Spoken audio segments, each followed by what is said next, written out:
back to another episode of The Watchable with me, Jean-Luc Welch. Make some noise, I'm getting excited. Wherever you are, we are back with another action-packed episode for you, covering the world of boxing and beyond, as we have so much to cover with the last crescendo happening last week. Thank you so much, last weekend, excuse me. Thank you so much for tuning in. For those of you who got on the live stream, and oh my gosh, we got so much to talk about. So many predictions that I, ironically enough, got wrong, as well as what Gervonta Davis is in line to fight this weekend as well. The hits just keep on coming, and the fights just keep on essentially rounding out. This is still a spectacular year for the sport, and also with a potential fight upcoming with the likes of, hey, will we get Shakur versus Tank this year? And if so, what are indeed Shakur's chances of winning now that we've gotten to see him fight against Josh Padley? And there's some underlying issues still going on in the likes of Shakur Stevenson's camp, with him indeed having potentially re-aggravated an injury in his hands. Now shocking us all, having us all asking questions, if that fight did happen, what's the likelihood of him succeeding? As well as we're going to go through all the reactions of the entirety of the last crescendos with the fights happening,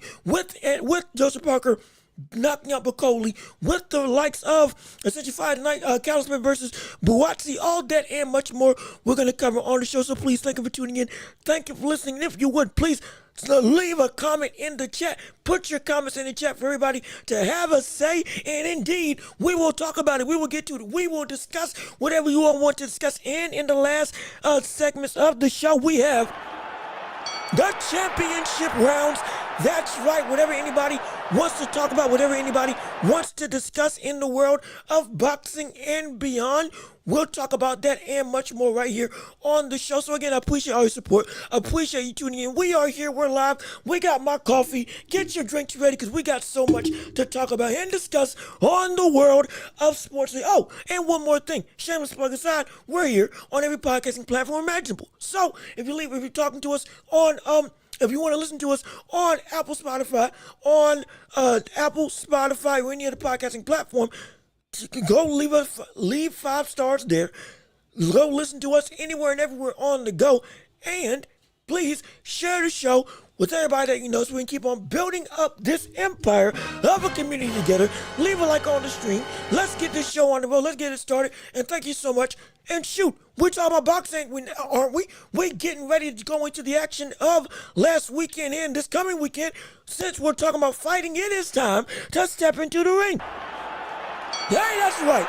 Ring the bell. Let's get it started. Round one of the show going underway, as we got to talk about again a night filled with action and events. We're going to cover Beterbiev versus Bivol, the main event, a little later on. Got to leave some meat on the bone for everybody to be able to discuss and be able to legitimately talk about. But first, let's talk about the world of the light heavyweights in the fight that was also on the card for the interim belt. Callum Smith versus Joshua Buatsi, which was my fight of the night, and this fight was indeed spectacular.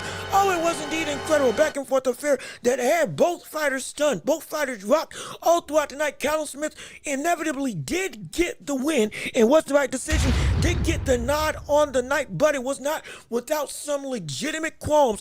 I picked Buatsi to upset the likes of Callum Smith, but with Buatsi, even with the late surge that he had on the night, it wasn't enough. It wasn't enough to overcome the more consistent and damaging work that Callum Smith was able to have throughout the course of the entire 12-round affair. But now that this is here, and now that this is the result, understand what this means. With Beterbiev losing to Bivol in this rematch, this potentially puts David Benavidez out of contention to be able to get a shot at a world title opportunity. And since that's the case, what does that mean for him now? Where does he go? Well, he may be able to go and fight the likes of Callum Smith still. And again, keep active, keep busy, gain an interim title, and legitimately further cement himself as a means to get an opportunity to fight for the Undisputed Championship. If, in fact, we don't get a trilogy between Beterbiev and Bivol, then most likely it would be Beterbiev or Bivol versus Benavidez for the undisputed title. But if we do get the trilogy, like it looks like we're probably going to get, now that's going to show us that Bing or that Bam, we will get Callum Smith versus Beterbiev. And with this fight that we just saw with Buatsi, is there a likelihood that we see Beterbiev beat the likes of Callum Smith? Now, I would say yes, with the ability of Beterbiev, with the combination punches to be able to match the legitimate work rate that we see Callum Smith have. And even Callum Smith got tired later on in the fight and got rocked as well. Will we be able to see Beterbiev rock the likes of Callum Smith? I don't know. With his power potentially being at a lower level or a lower effectiveness than we saw him at when he was at 168, when he was at super middleweight. But regardless of which, it still doesn't mean that he couldn't be something that is really a threat, really a problem, really a legitimate situation that has everybody saying, hey, we could see this brother win. If he can beat the likes of David Morrell, who's more physically gifted, who has a deep amateur background, and who was seen as the biggest obstacle, beating Callum Smith, who's lost to the likes of Canelo, who's lost to the likes of, or I believe he had another loss on his resume, I believe too, I believe it was Archie Beterbiev, to be completely honest. But regardless of which, we're saying, when we look at Callum Smith versus Beterbiev, that is a closer fight than many people may recognize. And this is a fight that still has a means to get Beterbiev to where we ultimately want him to see, which is a legitimate undisputed title opportunity for all the belts, for all the gold. But it's most likely with what we saw in the main event. It's going to be Beterbiev versus Callum Smith. By the way, that fight was phenomenal. That fight was incredible. And I'm excited I got to call it. Trust and believe. And Buatsi can hold his head up high with the legitimate production that he had and with showing, okay, yeah, the undefeated record isn't a joke. It ain't a fluke. That brother got reservoirs of legitimate, essentially legitimate vigor after getting rocked multiple times, looking like he was ready to go a couple times in this fight. Somehow still finding strength to go on the front foot, still rock and hurt the likes of Callum Smith and make it a legitimate competitive fight in the second half, or specifically in rounds 8 and on. That made us all questioning, wait a minute, what if Callum Smith gets knocked down? Does he have the gas tank to be able to go with these new vigors of strength, this new reservoir of stamina that we saw Buatsi have? It was insane. It was phenomenal. But the right man won, and now look to see Beterbiev versus Callum Smith happening potentially later on this year. If we indeed do get this trilogy of Beterbiev versus Bivol, of Beterbiev versus Bivol, and Beterbiev is potentially ostracized because of the priority that fight takes. Now, look for Beterbiev versus Callum Smith. And that's going to be a good fight. Mark my words. But again, even with all that being said, we still got more fights to cover on this incredible card. Like with the fact of, hey, Kabayel versus Big Bang Zhang, which, ironically enough, was a fight that I thought we were going to see Big Bang Zhang rock out with and legitimately knock out the likes of Kabayel. But, oh, was I wrong? And Big Bang got banged out by the likes of Kabayel with a relentless, utterly unstoppable body attack by Kabayel. And Kabayel got knocked down because he was taking a big risk. Kabayel went into the belly of the beast, and this game plan was risky, but it paid off immensely, attacking the gas tank of Big Bang Zhang, not by trying to box with Zhang and get him into the later rounds, but instead going through and trying to knock him out, going through and trying to up the pace and continually force Big Bang to have to engage all fight long. Again, it was a dangerous tactic. He got knocked down in the process. He got rocked. And even with Big Bang having less stamina, still he's incredibly dangerous. Still he's an incredibly big threat in this division.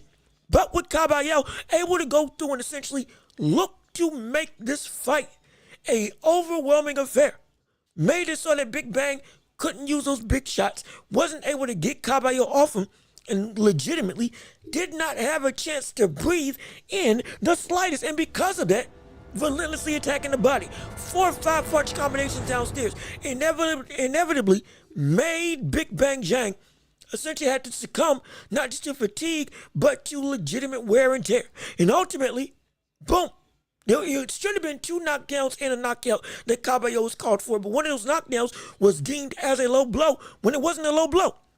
It was just the fact that Big Bang Zhang, but he just couldn't take it. He legitimately couldn't take it. And he wasn't able to last the long game. And with Big Bang Zhang, before we speak on Kabayel, with Big Bang Zhang, this looks to be a call to say, I think the road of his career is starting to go down a little bit. And quick, let me adjust my camera so we're looking right and tight for what we want when it comes to the big looks of this whole thing. There we go. Okay, yeah, now we're looking pretty. Now we're looking good. Now we're looking up to par like we always aim to do on this show. But again, when we look at the landscape of the likes of Big Bang Zhang, I think his career, and I'm sorry, for some reason this camera it's not doing what I wanted to do. Come on, get straight, get right. There we go. Okay, I think we're good now. But yeah, but when it comes to Big Bang Zhang, it looks like legitimately, I think that brother is I think the road is starting to go. I think it's starting to go. I think this speaks to the beginning of the end of this incredible late run that we've seen the likes of Big Bang Zhang have on his career. He's been a brother who's been able to defy the odds, defy age, defy the ability to have himself to be essentially stopped by time, and still was able to come up and produce, still was able to come through and be something spectacular. Absolutely stamp his name as one of the elites in the heavyweight division. No question about that. But the issue is now we're looking and we're saying, I think it's run its course. I think it's genuinely now at a position where no longer, I don't think he can do this for much longer. Okay, there we go. Okay, we're going to make some slight adjustments. I don't know why. I think I need to restabilize the camera. But regardless of which, we're looking and we're saying, I don't know whether or not, when we look at the likes of Big Bang Zhang, if his time at the top, at least of the elite, now isn't potentially up. There's some real concern when it comes to the greater landscape of this division, the greater landscape of the likes of Big Bang Zhang when it comes to his threat level in the higher ups of the elite of this heavyweight era. And now, especially with him now being susceptible to the body, we've always known that, but to be able to go relentlessly and be able to actually knock him out, whoa, that's a big blow. So we could be looking at the beginning of the end when it comes to the likes of Big Bang Zhang. But on the flip side for Kabayel, look at a star being born in this division. A legitimate big-time star has now been named in the ranks of Agit Kabayel.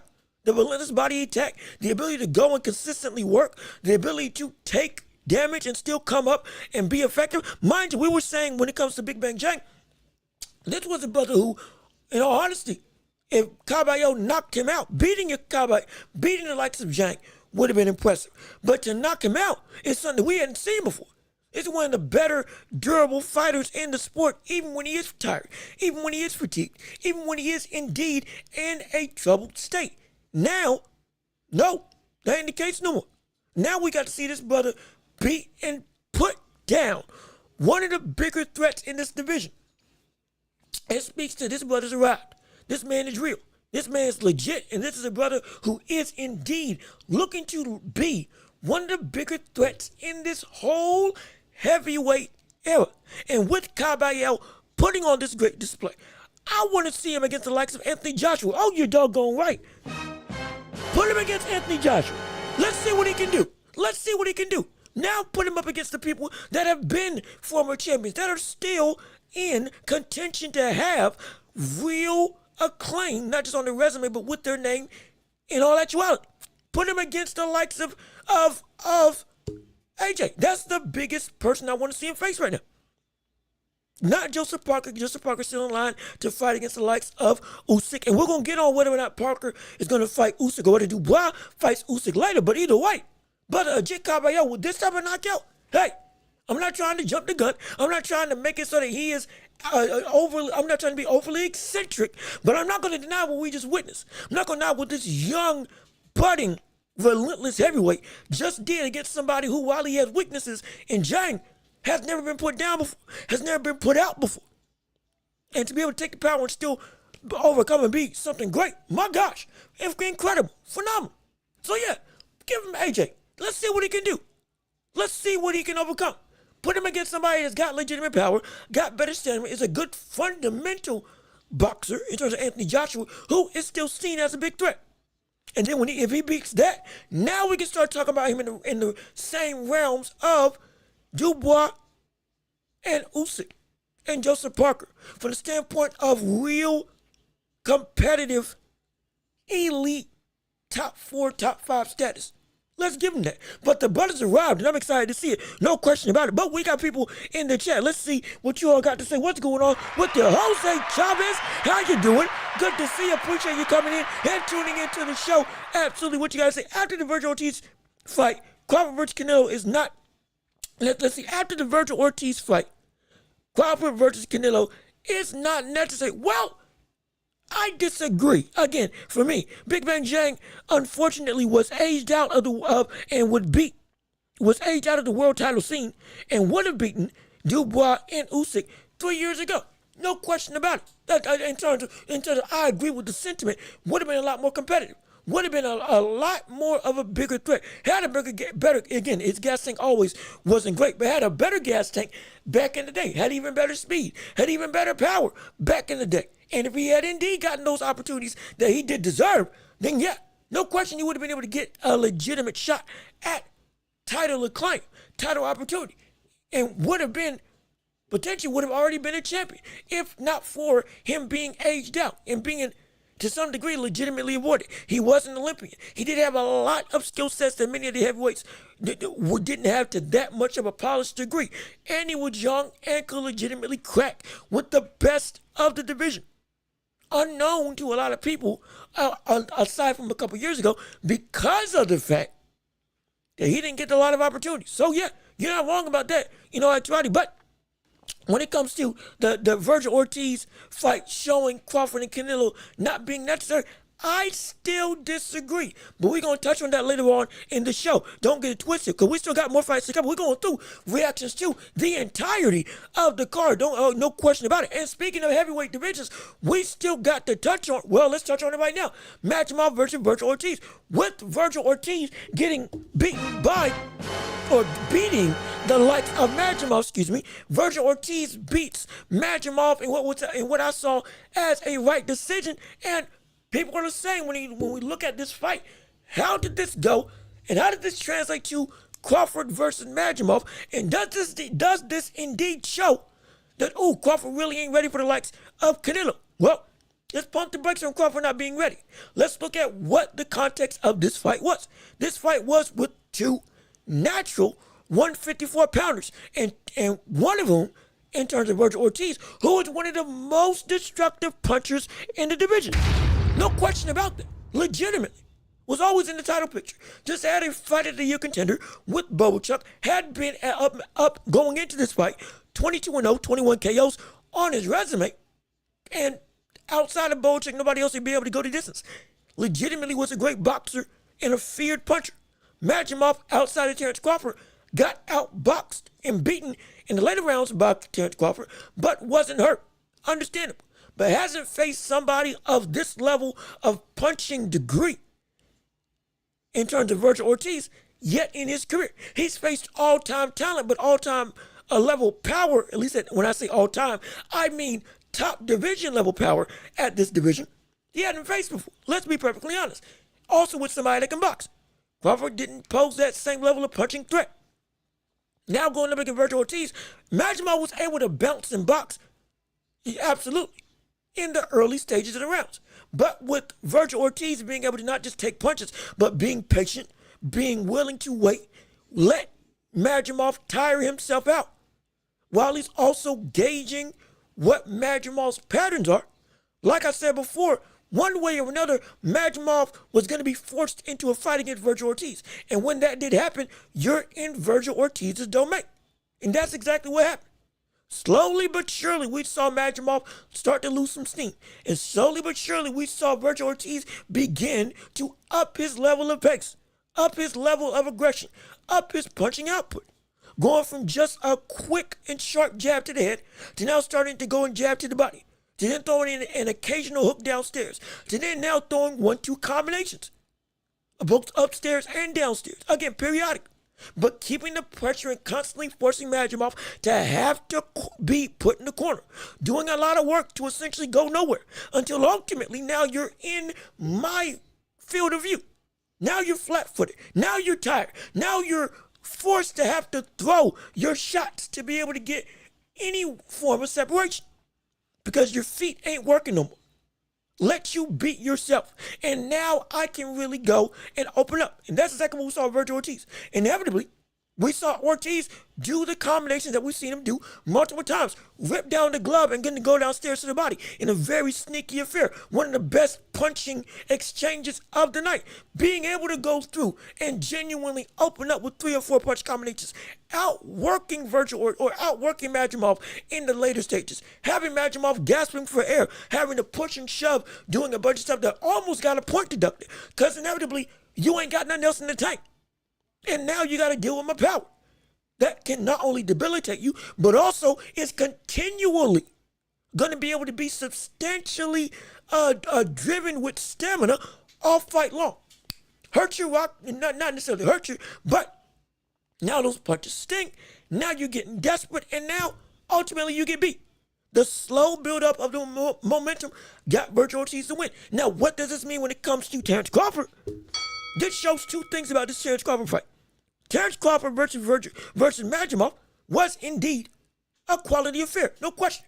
However, people may have been putting Madrimov at a higher pedestal than he deserved, me included. Also, what's going on with the, hold on, we got some people in the chat, my apologies. Yo, what's good? El Pinchy, how you doing?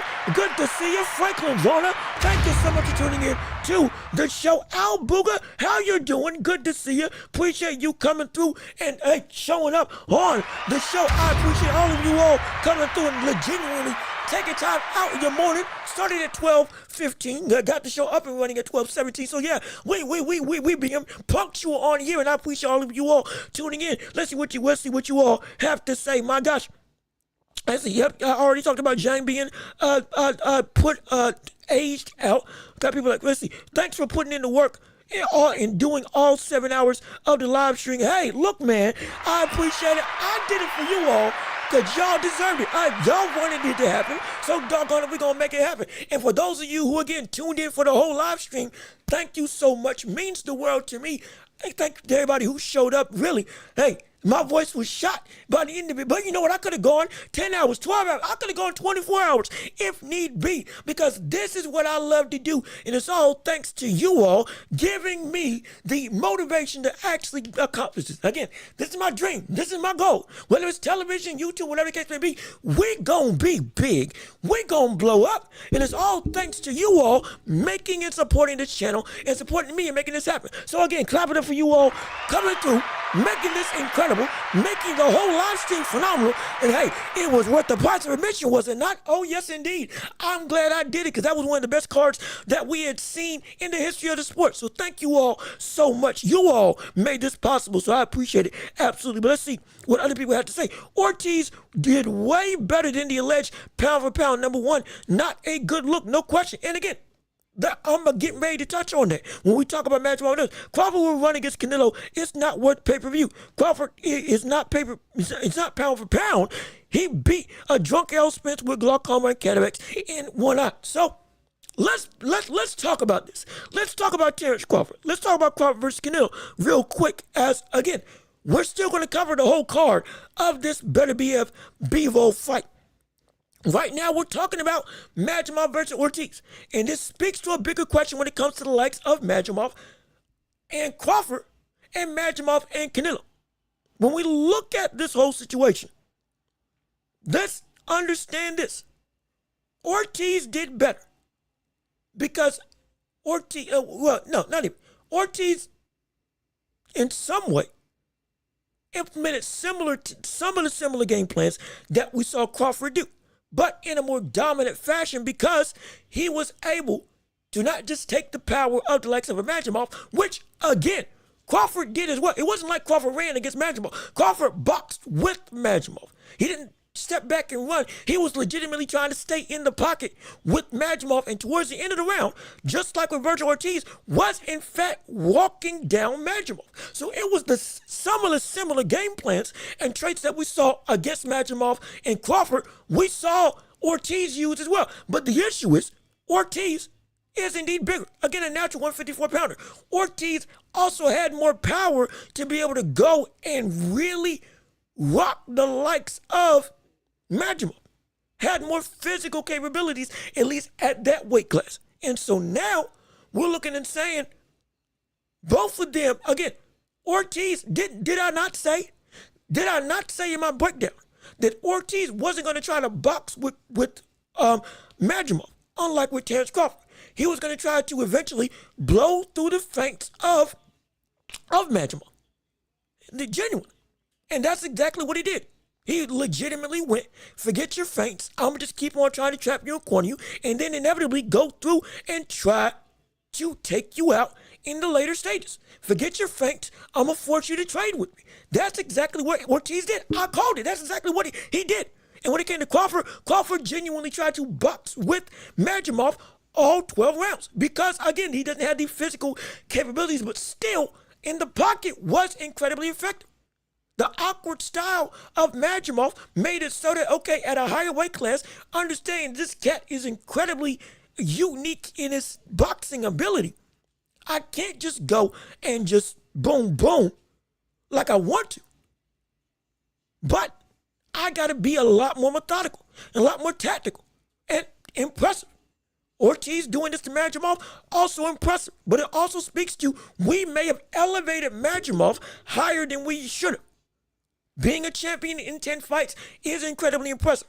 He is indeed a good fighter. Don't get him wrong at all. He is indeed a good fighter. But others were elevating him as this brother's one of the best in the world, point blank, period. Now, I tried not to do that. I respected his talent. I held him highly, saying to be able to do that to somebody like Terence Crawford and have that much of a competitive fight and forcing the box like you forcing the box, impressive. No question. Hold your head high even in this loss, because you indeed did lose to one of the best in the world, one of the top 3 best boxers on the planet. No question. But we respect your talent. I didn't try to elevate it to that level of degree, but still, to be able to take Crawford to that much of a tactical limit showed you just how good Madrimov really was. But others touted him as indeed that he was the greatest since sliced bread. And that wasn't true. Let's see. Bro, you literally just admitted Bud is not good past 147. The hype is over. Hold on. I'm getting to that. Trust me. I'm painting a picture. Because with this, you can't just go, or I don't just go and just make the brash statements of how I feel. I got to give you the context. Because if I don't, then stuff gets taken out. And then the real feelings of what I'm trying to say aren't put proper. But I'm going to speed it up because we want to make sure that we get everybody's opinions, because I want to see what you all have to feel. But real quick, let me see. Also, Fight Buzz TV, how you doing? Good to see you. Thank you for tuning into the show. Absolutely glad that you're here. No question about it. What's up, my brother? Great fights this weekend. Ortiz needs a huge fight next. I would love to see him. That brother's a dog. Absolutely. He's a dog. I want to see him fight for the title. Shoot. But put him in a world title opportunity now. Legitimate. I would love to see it. Absolutely. And then let's see. Everybody was saying herky jerky. Yep, so was I. Absolutely. All these guys are as good as advertised. Sometimes guys lose. Sometimes one fighter looks one way in one style, different in another. And yeah, and that's what I was getting ready to touch on. When we look at the fact that when we look at, again, going back to Chavez's reaction, me saying that he's not good past 147, I did not say that. I was saying that at 147, the concern was power. Can he take the punches of his opponent? He can box with the best of them. And going up against somebody like Madrimov, whose natural style is incredibly hard to dictate, especially when you're moving up. And you may not have the chin of somebody like a Virgil Ortiz. You got to be able to box incredibly well. And still, he still looked like Terence Crawford. He's had to go slower in his process and ability to take out somebody like a Madrimov because of what's in front of him. He's going to have to do the same thing with Canelo. Again, I'm saying that Canelo is going to beat the likes of Terence Crawford. It ain't like I've said that Crawford's going to knock out Canelo. I said if Crawford beats Canelo, it would be one of the greatest things I've ever seen. On par with if we saw Roy Jones Jr. instead of beating John Ruiz for the title at heavyweight, beating Lennox Lewis at that point in time for the title at heavyweight. I said if Crawford did indeed achieve this, it would be one of the greatest things, and you will be talked about in probably top 10 conversations. All-time great conversations. We're going to have to redefine the all-time great list if he does accomplish this. But that doesn't change the fact that I still got Crawford losing that fight. I do. No question. But what we saw versus Madrimov was Crawford, even when he's built, or even when he's building a situation with a stronger opponent who is indeed hard to beat, whether it's stylistically or more powerfully, he was able to still not just hold his own, but find a way. Is that not one of the biggest things about Terence Crawford? His ability to find a way? He was the most dominant at 147. Absolutely. At 154, if it was Tim Tszyu versus the likes of Crawford, this fight might have looked completely different. It was Tim Tszyu versus Murtazalia, this fight could have been completely different. Tim Tszyu, or excuse me, not Tim Tszyu. If it was Crawford versus Murtazalia, fight could have looked completely different because the style is different. If it was Crawford versus Sebastian Fundora, this fight could have looked completely different because those styles are indeed completely different, and they're not nearly as difficult to figure out as they are with Madrimov, just stylistically. That's the truth. Ortiz was struggling. Let's not act. We called the live on this whole thing. It wasn't like it was exactly.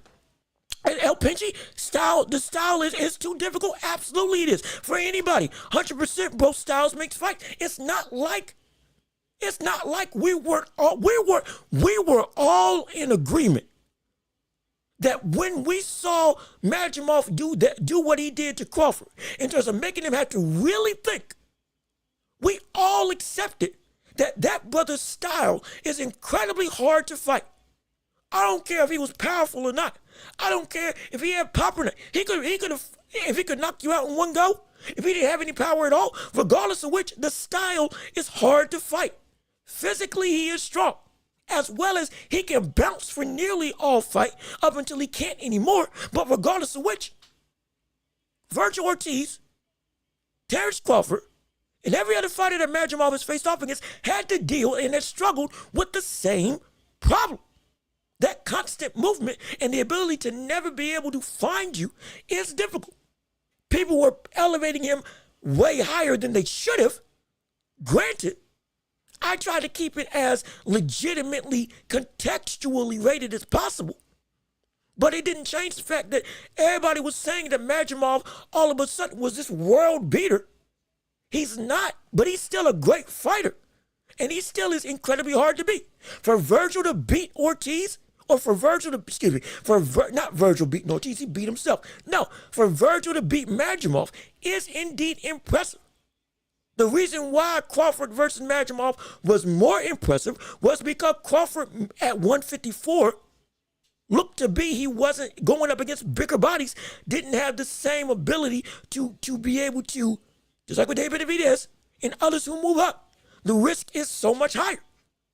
And so, boom, that's incredibly impressive. And against that style as your first fight, yeah, that showed us something. And so when it comes to now fighting versus Canelo is going to be a completely different fight than the likes of Madrimov. Let's not act like that's not the case at all. That's really what I'm trying to get to. That's the biggest thing I'm trying to get to. The fight with Madrimov does not mean that the fight with that the fight between Crawford and Canelo is going to be something that's just blasé, not worth our time. That's not the case at all. I'm telling you that's not the case at all. And it's not because I'm trying to give Crawford more credit than he deserves. I'm saying it's because Crawford versus Canelo, stylistically, I've said this about Canelo's style multiple times. Crawford's style, or excuse me, Madrimov's style versus Canelo's style, Madrimov's style is a lot harder to figure out. But Canelo's style is incredibly more dangerous. Canelo is leagues better.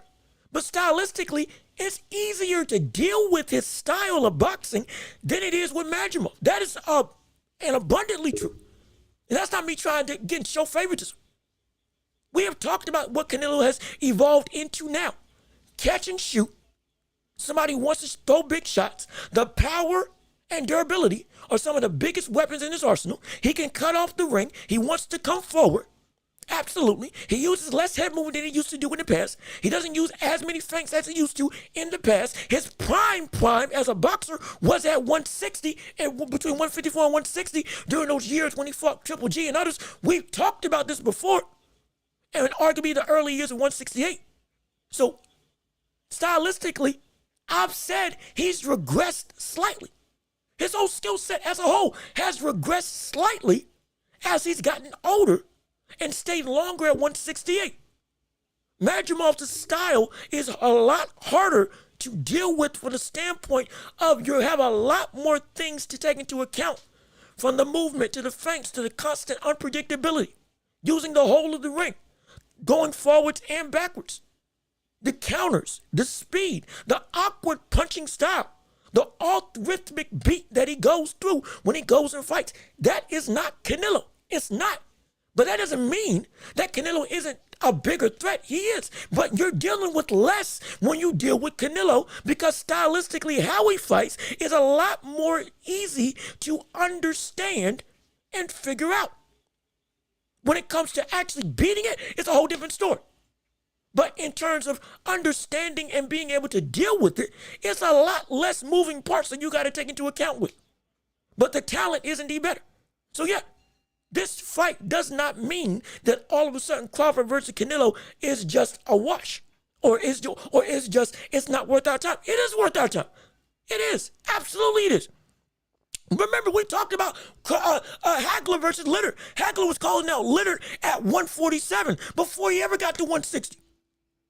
And we were all, and everybody was saying, we want to see that fight happen. And when ultimately that fight did happen, the concern was, can Leonard, after already being rocked at 160 before, can he handle the power? I believe he fought at 160 before he fought against the likes of Sugar Ray Leonard. But at 160, can you handle the power, durability, and the constant forward pressure of the dominating, incredibly destructive puncher who is also on your level of a boxer and a mental tactician and a switch hitter that marvelous Marvin Hagler is? Can you deal with that? That's the question, especially after what we saw Hagler do to Hearns, Hagler do to the when his fight with Roberto Duran and others, when his fight with Mugabe and others at his own division. Yeah, it was a major concern, but it didn't mean that fight still wasn't quality, because it was quality. And they matched up flawless. The styles of their matchups were flawless with each other, and they were both just great fighters. That's what we're dealing with when it comes to Canelo and Crawford. Madrimov, every situation you can't compare. If one fighter struggled against one fighter and this other fighter beat this other fighter, then that means that this fighter isn't indeed as good as we think that he is. And the next fight he's getting ready to face should be a wash, because of the fact that if you struggle against this guy, you're going to struggle against that guy. Let's not forget, remember, Ali struggled against Kid Norton 3 times. Got beat, got his jaw broken, then beat him, and then beat him again. But all 3 fights were incredibly tough. Kid Norton looked like Hercules. Wasn't the Hercules in the division. There was another brother who was named Hercules, but regardless of which, was indeed a monster in that division. Incredibly hard to beat. Fit, could go, punch from power in every single type of shot, could dance with you, had a great chin. He took Ali to the limit and beat that brother, legitimately. And then he goes and faces off against the likes of George Foreman, who should be, who should be a man that stylistically, boom, you should be able to give him so much time with. If you're able to beat the likes of Ali, and he gets knocked out in 2 rounds. Frazier gave Ali work, beat him. Had 3 of arguably the best trilogy in history. Yet still, when he fought Foreman, got knocked out both times. And it was like, what the world? Had a brother coming on here and was saying, in the past, He lived through that fight. He saw the come up of Foreman and Frazier and Ali, lived through that entire era. And he was like, Foreman wasn't as known up until he beat Frazier. And after what we saw Frazier do to Ali, we didn't think that Foreman had a shot. And for him to knock him out the way that he did, shook up the globe. And we were saying, how could this be? Because of what we just saw Frazier and his style do to the likes of Ali. You can't just gauge it off of, at every single point, you can't gauge it off of a fight.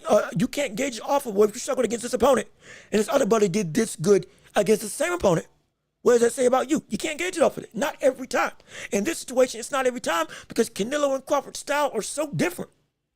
Yet the biggest reason why Crawford probably wants to fight Canelo isn't just because of a payday, isn't just because of wanting to see wanting to become something incredible in the greater landscape of boxing, but also stylistically, brother, he feels I may struggle against everybody else in that division, but against him specifically, I can beat him. I genuinely think I can beat that brother.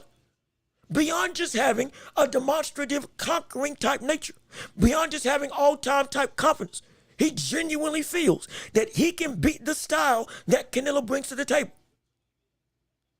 Genuine. And so we can't look at him struggling against Madrimov and then Ortiz beating Madrimov in a more convincing fashion from the standpoint of it wasn't as close. We can't use that and then say, well, Crawford and Canelo, we don't want to see that fight in the slightest. Yes, we do. We still do.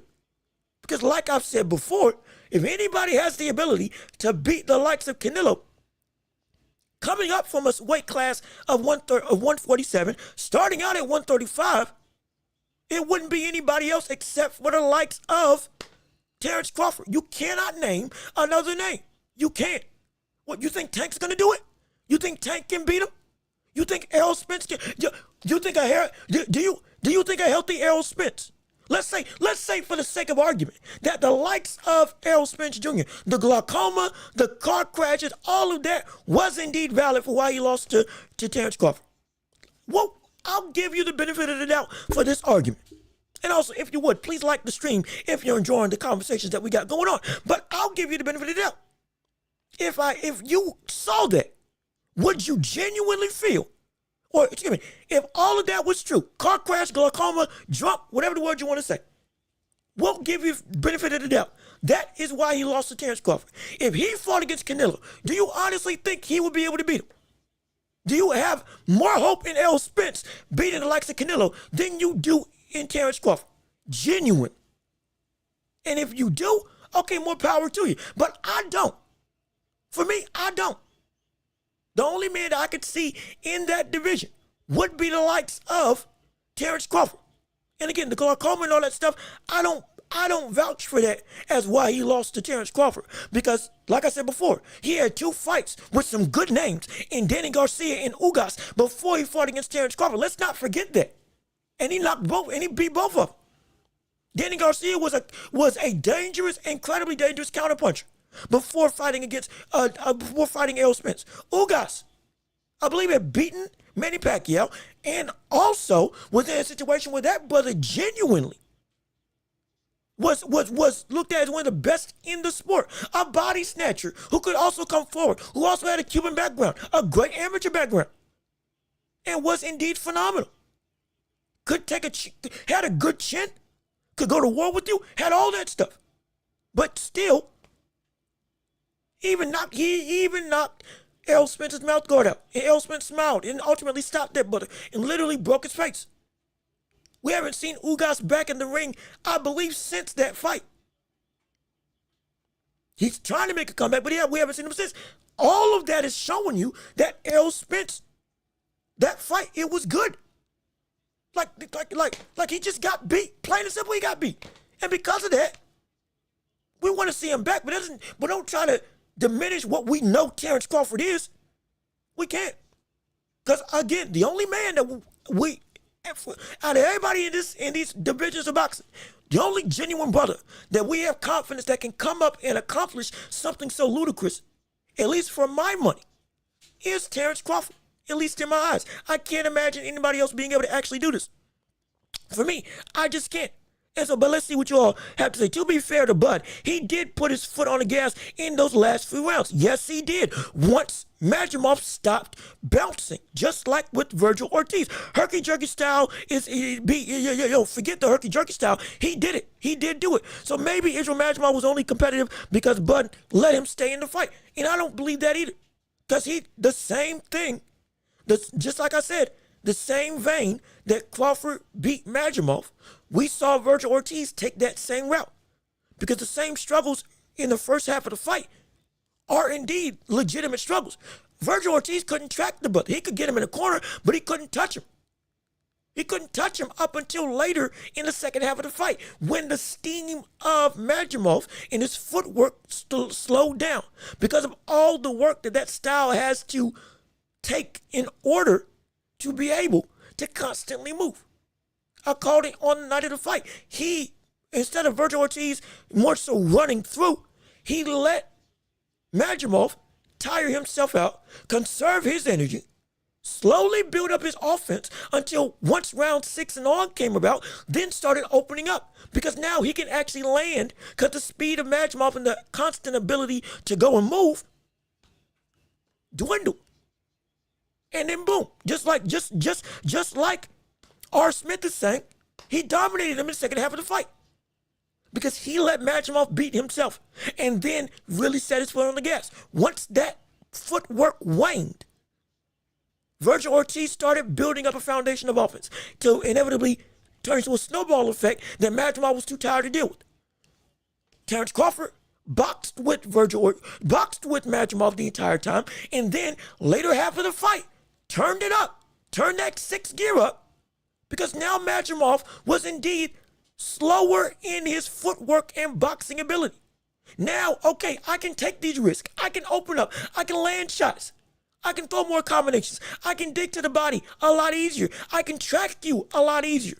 I can close the distance a lot easier because now your footwork isn't where it was in the first 5 rounds of the fight.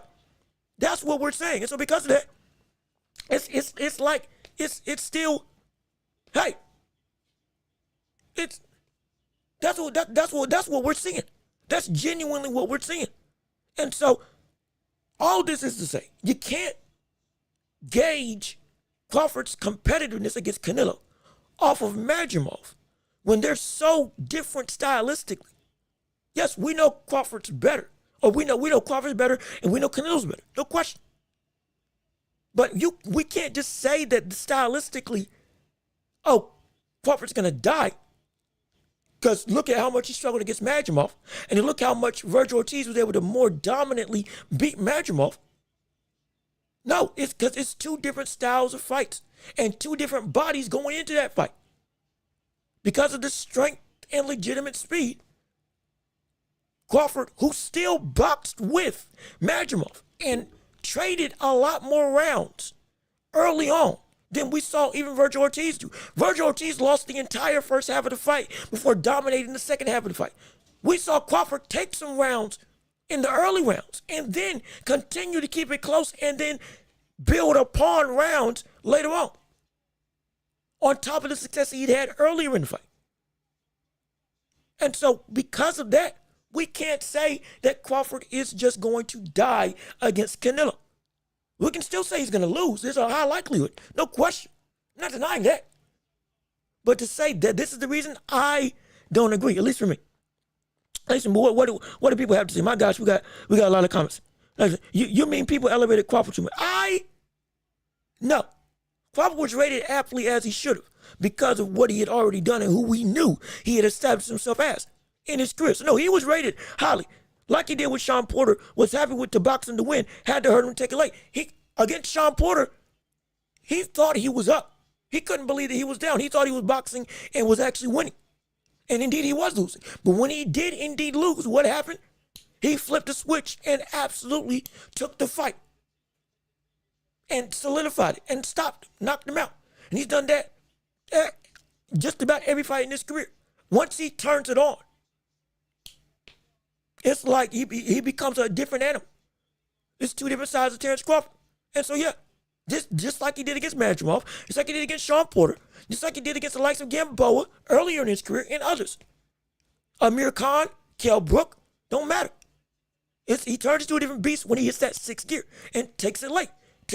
Tank loses all of his fights in the first rounds and then beats them in the second half of the fight and knocks them out. We don't hold that against him. So why are we holding that against the likes of Terence Crawford? Both of them are using IQ. Both of them are legitimately boxing incredibly well. Two of the best boxers in the world. And we know Tank sacrifices rounds in order to get the game plan and then get you out of there. If Crawford gets a game plan while still being more active in rounds than Tank, and inevitably still outboxes you and then takes you out late, why does that mitigate what he is as a boxer, but not for Tank, when they both do similar things in terms of getting the game plan? One is a lot more methodical, absolutely, but they both do similar stuff. And Tank gets praised, but now Crawford all of a sudden getting vilified for it. I can't rock with it. Bro, do you think Canelo KOs Bud, or do you think it goes to full 12? I think that Canelo knocks out Terence Crawford, or it goes to a decision. Because again, I'm not gonna be ridiculous about it. I think, in my mind, Canelo beats him. And Canelo, if anybody could knock out Crawford, it would be Canelo. Yes. And it will probably knock out in the 11th round. But I'm not going to say that all of a sudden Crawford can't win, because I know what type of boxer he is. And the style that we know Canelo fights at, it is not something that can't be beaten. It's not something that can't be beaten. There is a blueprint to beat Canelo. There is. Bivol and Floyd Mayweather have shown you can do it. Even as the in one case as the smaller fighter in Floyd, and in another case as the bigger fighter in Bivol, though not as powerful. There are two ways to do it. Has Canelo evolved from Floyd? Absolutely. Are there still things you can take from Floyd that can beat him? Absolutely. Is Crawford bigger than Bivol? No, absolutely not. But are there tactics that Bivol did that Crawford can implement? Absolutely. No question. And so, yeah, it's still not, I got Canelo knocking out Crawford, but I still don't believe that it's just a wash that we couldn't see a great competitive fight, that Crawford could get an upset in. And so, Turkey might cancel Canelo versus Crawford fight will flop on pay-per-view. No, it won't. It's going to make bank. It's going to make bank. Ryan Garcia and Devin Haney, their rematch is hotly contested and incredibly high profile. That fight won't make as much money as Canelo versus Crawford. I guarantee you. I promise you that. It's so hard to figure out that Ortiz put a whooping on him. Come on, bro. He did. Ortiz is hard to figure out too. No question about it. But Madrimov is still a Rubik's Cube. And with Crawford and Virgil figuring him out and beating him, it's incredibly impressive. No question about it. Both respect to both fighters, because they both did beat a hard opponent. They both beat a hard opponent. People in denial, Crawford is way overrated. No, Crawford is not overrated. Crawford, trust me, Crawford is not overrated. Crawford's got the respect of all of his boxing peers. His own competitors are like, nah, he's the truth. And the wide scope of the boxing landscape all agrees that Crawford is not somebody who is just a fraud. Because if he's a fraud, then Spence was a fraud. If he's a fraud, then Sean Porter was a fraud. If he's a fraud, then Kell Brook was a fraud. Then Amir Khan was a fraud. Then Gamboa undefeated was a fraud. Then was it Indigo was also a fraud. Then Madrimov was a fraud. We got to go that route. And if Crawford beats Canelo, then that makes Canelo a fraud and over. No, it's not. So we can't go down that road.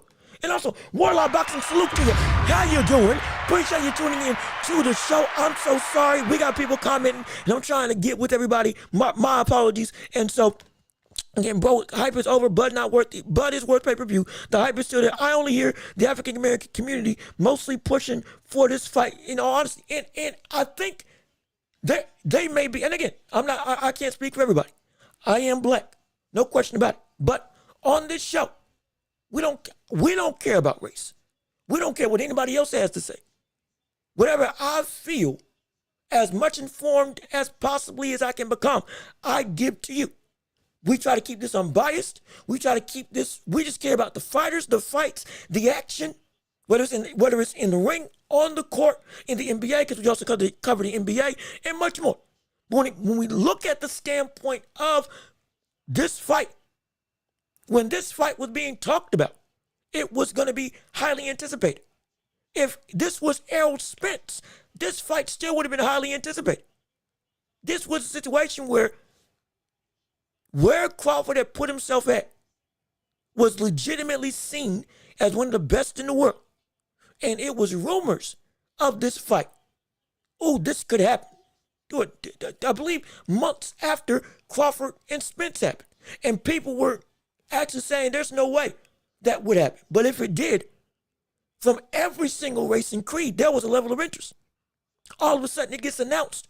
We were all mad. Were we not all upset that that fight nearly got canceled? Were we not all upset that that fight nearly got put off because of the fact that Jake Paul was going to fight Terence Crawford or was going to fight Canelo? Did we not all say, what the world are we doing? Were we not all up in arms about that? And then when it got concrete that Crawford and Canelo was still on and that 4-fight deal with Saudi Arabia and Turkey Al-Sheikh was indeed solidified and signed on the dotted line, we were all saying, thank goodness.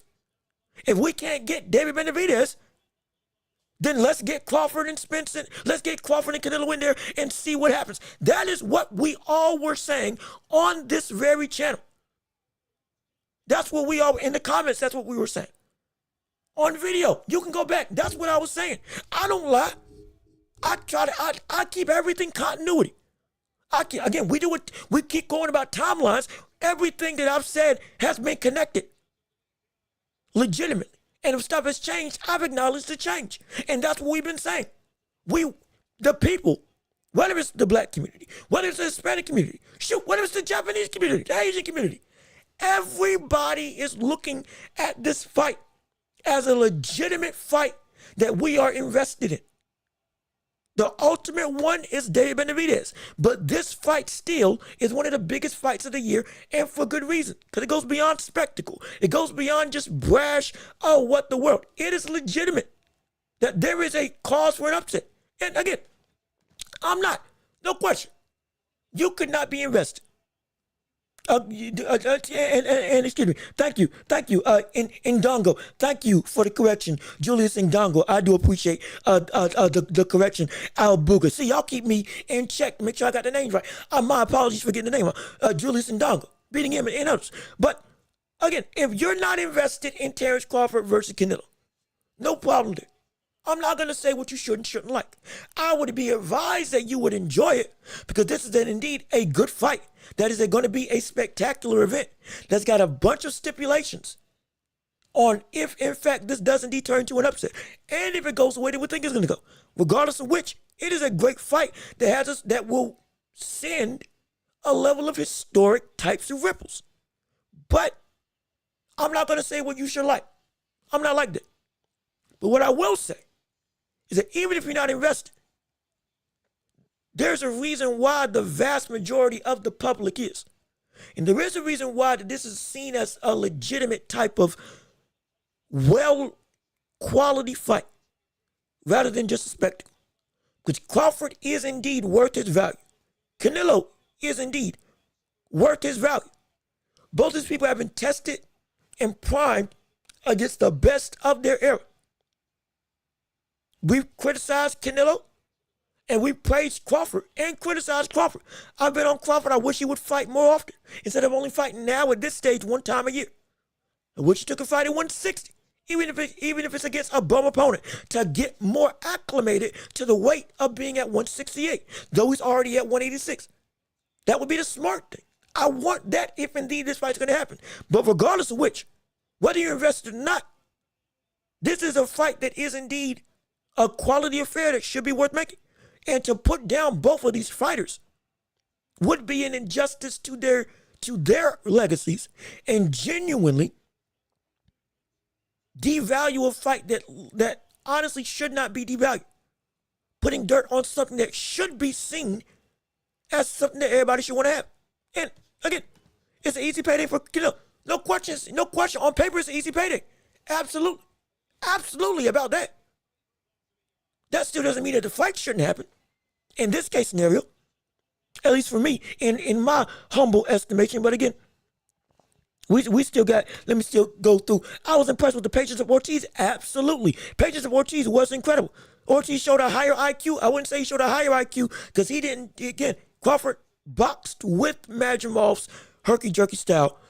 Ortiz more so waited out Madrimov's style and then went in and built his offense. Both are still impressive. Two different ways of winning. But Crawford is a better high IQ fighter than Virgil Ortiz. This is, in my opinion, fact, at least for me.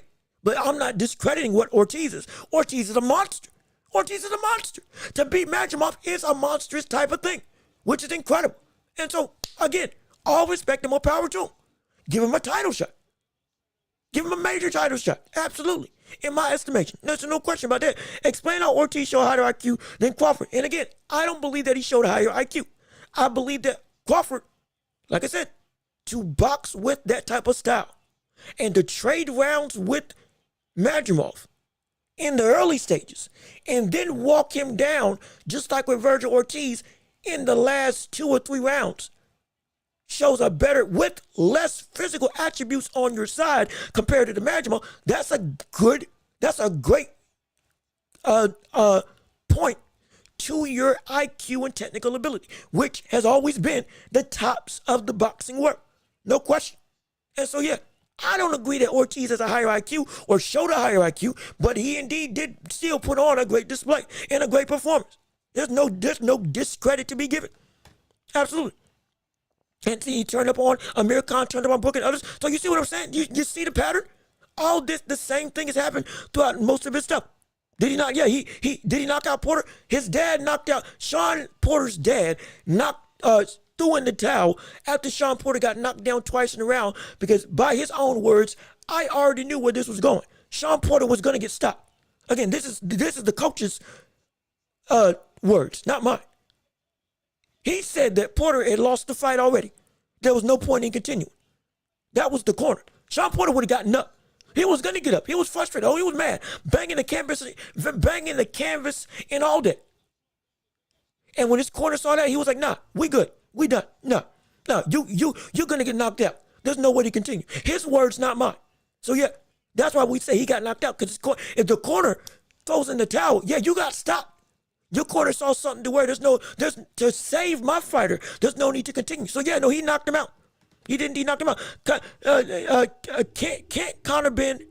Cannot Conor Benn versus Eubanks Jr. press conference is it's on? Ah, shoot. Dang it, I didn't even know it was on. Dang it. Keep me updated on how that's going about. I didn't even know that the press conference was on right now. My gosh. Dang it. I got so invested in this. I right now I don't got the means to pull it up at this point in time. But watch it for yourself and keep me updated on what transpires in the press conference. If they go to throw for blows or you want to ask about the fight afterward or after the press conference, come back through. Then let's talk about it. No question. Because I got some stuff I got to say on that as well. Why the push to disparage Bud in the chat? And I think, honestly, I don't know. I don't get it. Because if I'll say this. For those of you who view this fight as not worth it, view this fight as it's a wash, easy payday, all that stuff. Some of the similar things we've said about Tank Davis and about past Canelo fights with him not taking testing challenges, both of them not taking testing challenges. In this situation, you got to understand this is different from those situations. This is different from the last 2 fights that we've seen with Canelo. Indeed it is. That for me, that's a cold hard fact.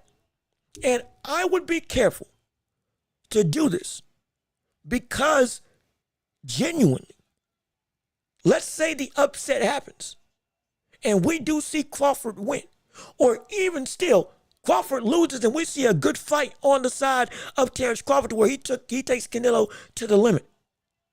Hypothetically, he takes him to the limit that we saw Triple G take Canelo. What then is that going to say about Canelo? If you said all this stuff about how Crawford ain't worth it, this fight shouldn't happen, this, that, and the third. Won't that just make Canelo look bad? Won't that just devalue what Canelo is? Won't that just make Canelo seem like indeed a fraud at that point? To some degree, especially if he gets beaten. If this is the type of rhetoric that we're going to say, if Crawford beats Canelo, what will that say then? Is there gonna be a situation where more stuff is gonna be brought up? Unknown situations? Are we gonna throw around steroids? Are we gonna throw around the fact that something was wrong with Canelo? All this stuff, because at some point in time, we can't be having this level of talk when it comes to these fighters, because it's gonna backfire. When Tyson Fury beat Wilder the second time, and everybody was saying he had all this stuff in his gloves, hand was in the middle of his mitts and all that stuff, even though you can't throw with your hand in the middle of your glove or else you're privy to breaking your hand. It's not possible. It's not. No boxer is able to do that. We've seen Canelo use a flicker jab, and his wrist has bent the same way as Tyson Fury. Ali's wrist would flick like that all the time when he would punch and use that iconic jab that has become a staple of his style. And other boxers also. And so, the egg-shaped form in his gloves, all this stuff. Eventually, when he got knocked out the third time, what else was there to say except for Tyson Fury beat him? And he's just a better boxer. He's a better fighter. At that point, like at some point in time, a lot of this stuff that we use to harm the reputations of boxers is going to come to a head to where what else is there to say now except for your man is just not as good as the other guy? And then, I'm saying, you remember that whole debacle? You remember all of that? The talk, the consistent downplaying, all of it. It was horrible. Oh my gosh, it was terrible. But still, it was like everything under the sun. The suit was heavy. Spiked my water. Can't trust my coach. Can't trust my attire. Can't trust the gloves that he's wearing. All that stuff. And then he got knocked out cold in the third fight. Still one of the greatest trilogy fights that we've seen. That third fight, one of the best heavyweight fights in modern day history. At that point, what else was there to say except for Tyson Fury was just better? What else was there to say except for Fury was just better? And so, if we keep using these types of legitimate or rather illegitimate conspiracy theories and notions and all this stuff for why a boxer loses, why somebody got beat, why a fight isn't worth happening, at some point in time, we're going to be looking around the room and saying, well, if that's the case, what's the point of boxing? What's the point of trying to chase greatness and jump weight classes, do stuff that we've seen back in the day, if it's going to be met with this level of vitriol and saying that one brother ain't worth anybody's time? When we know that's a bold-faced lie. And we were just saying, those same people were just saying, yeah, Crawford's the best in the world. Yeah, he deserved to be at this pedestal that he's rightfully set himself up on. Because he fought the names to give him that level of acclaim. We can't do that. Because then, similar to LeBron, now you're wasting time downgrading greatness. And when you go and it's all over officially, now you're looking and you're saying, dang it, I wish I appreciated it more.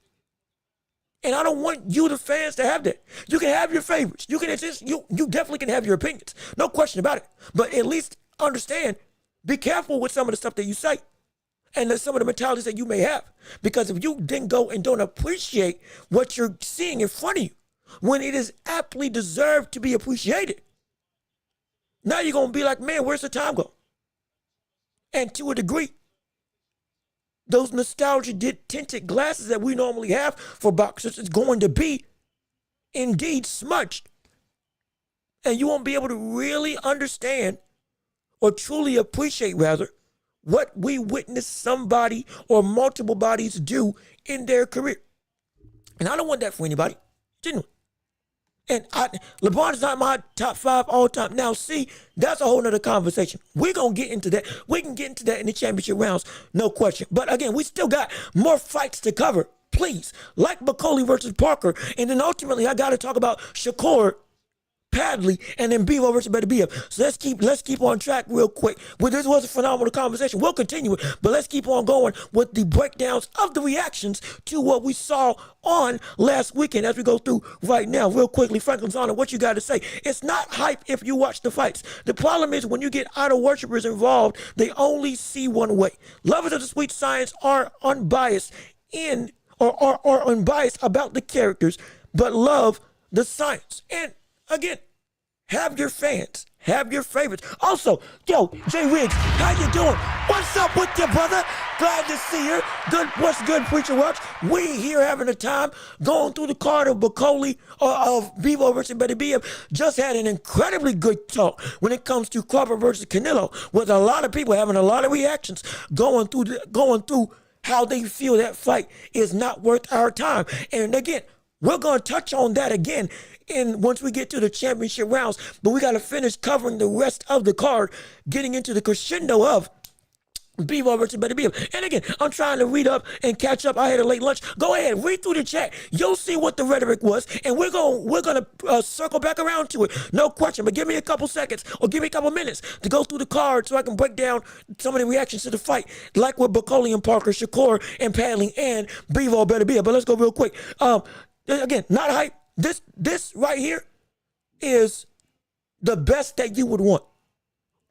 I am not saying that you shouldn't have your favorites. I'm not saying you should feel strongly about whatever fighter you support or don't support. I'm not saying, have your opinions, no question. I'm not here to try to belittle that. But what I am saying is I want you to understand, anybody who's listening, is that there is a threshold that you can cross that can cloud what the sentiment of an actual fight is.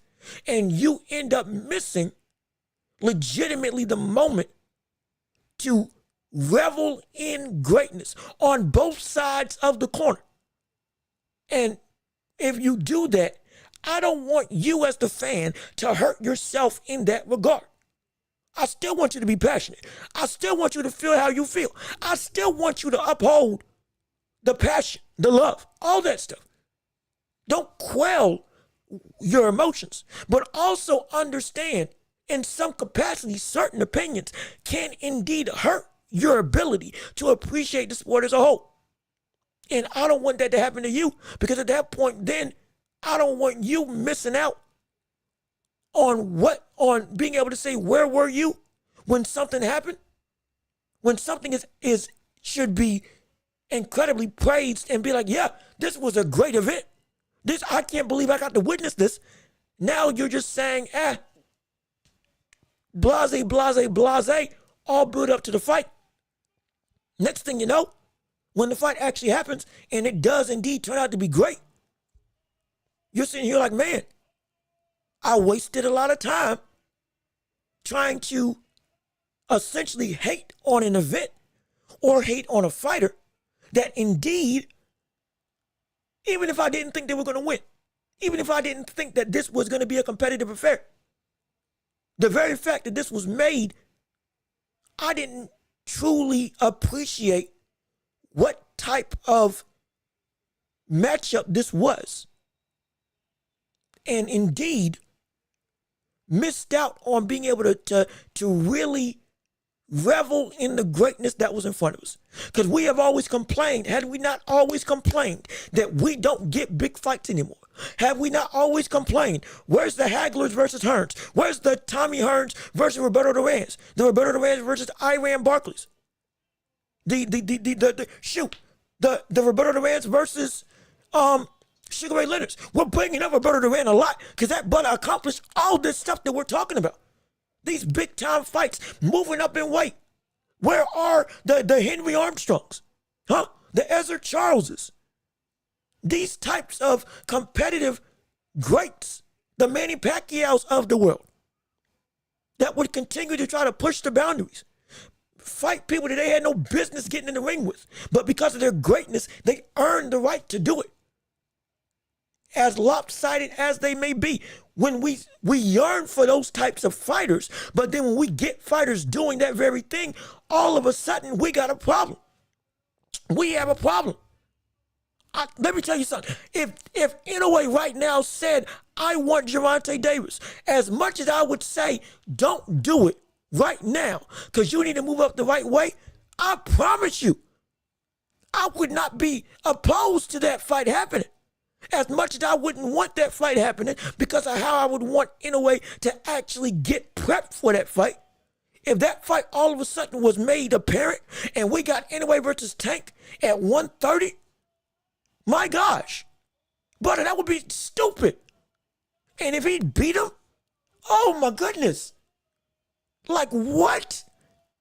And then move back down and then beat Nick Ball at 126 and then became undisputed. Like that preposterous, ignorant stuff, ridiculous stuff. But that would be incredible. But that type of movement is what we want in the boxing world. Is that not the case?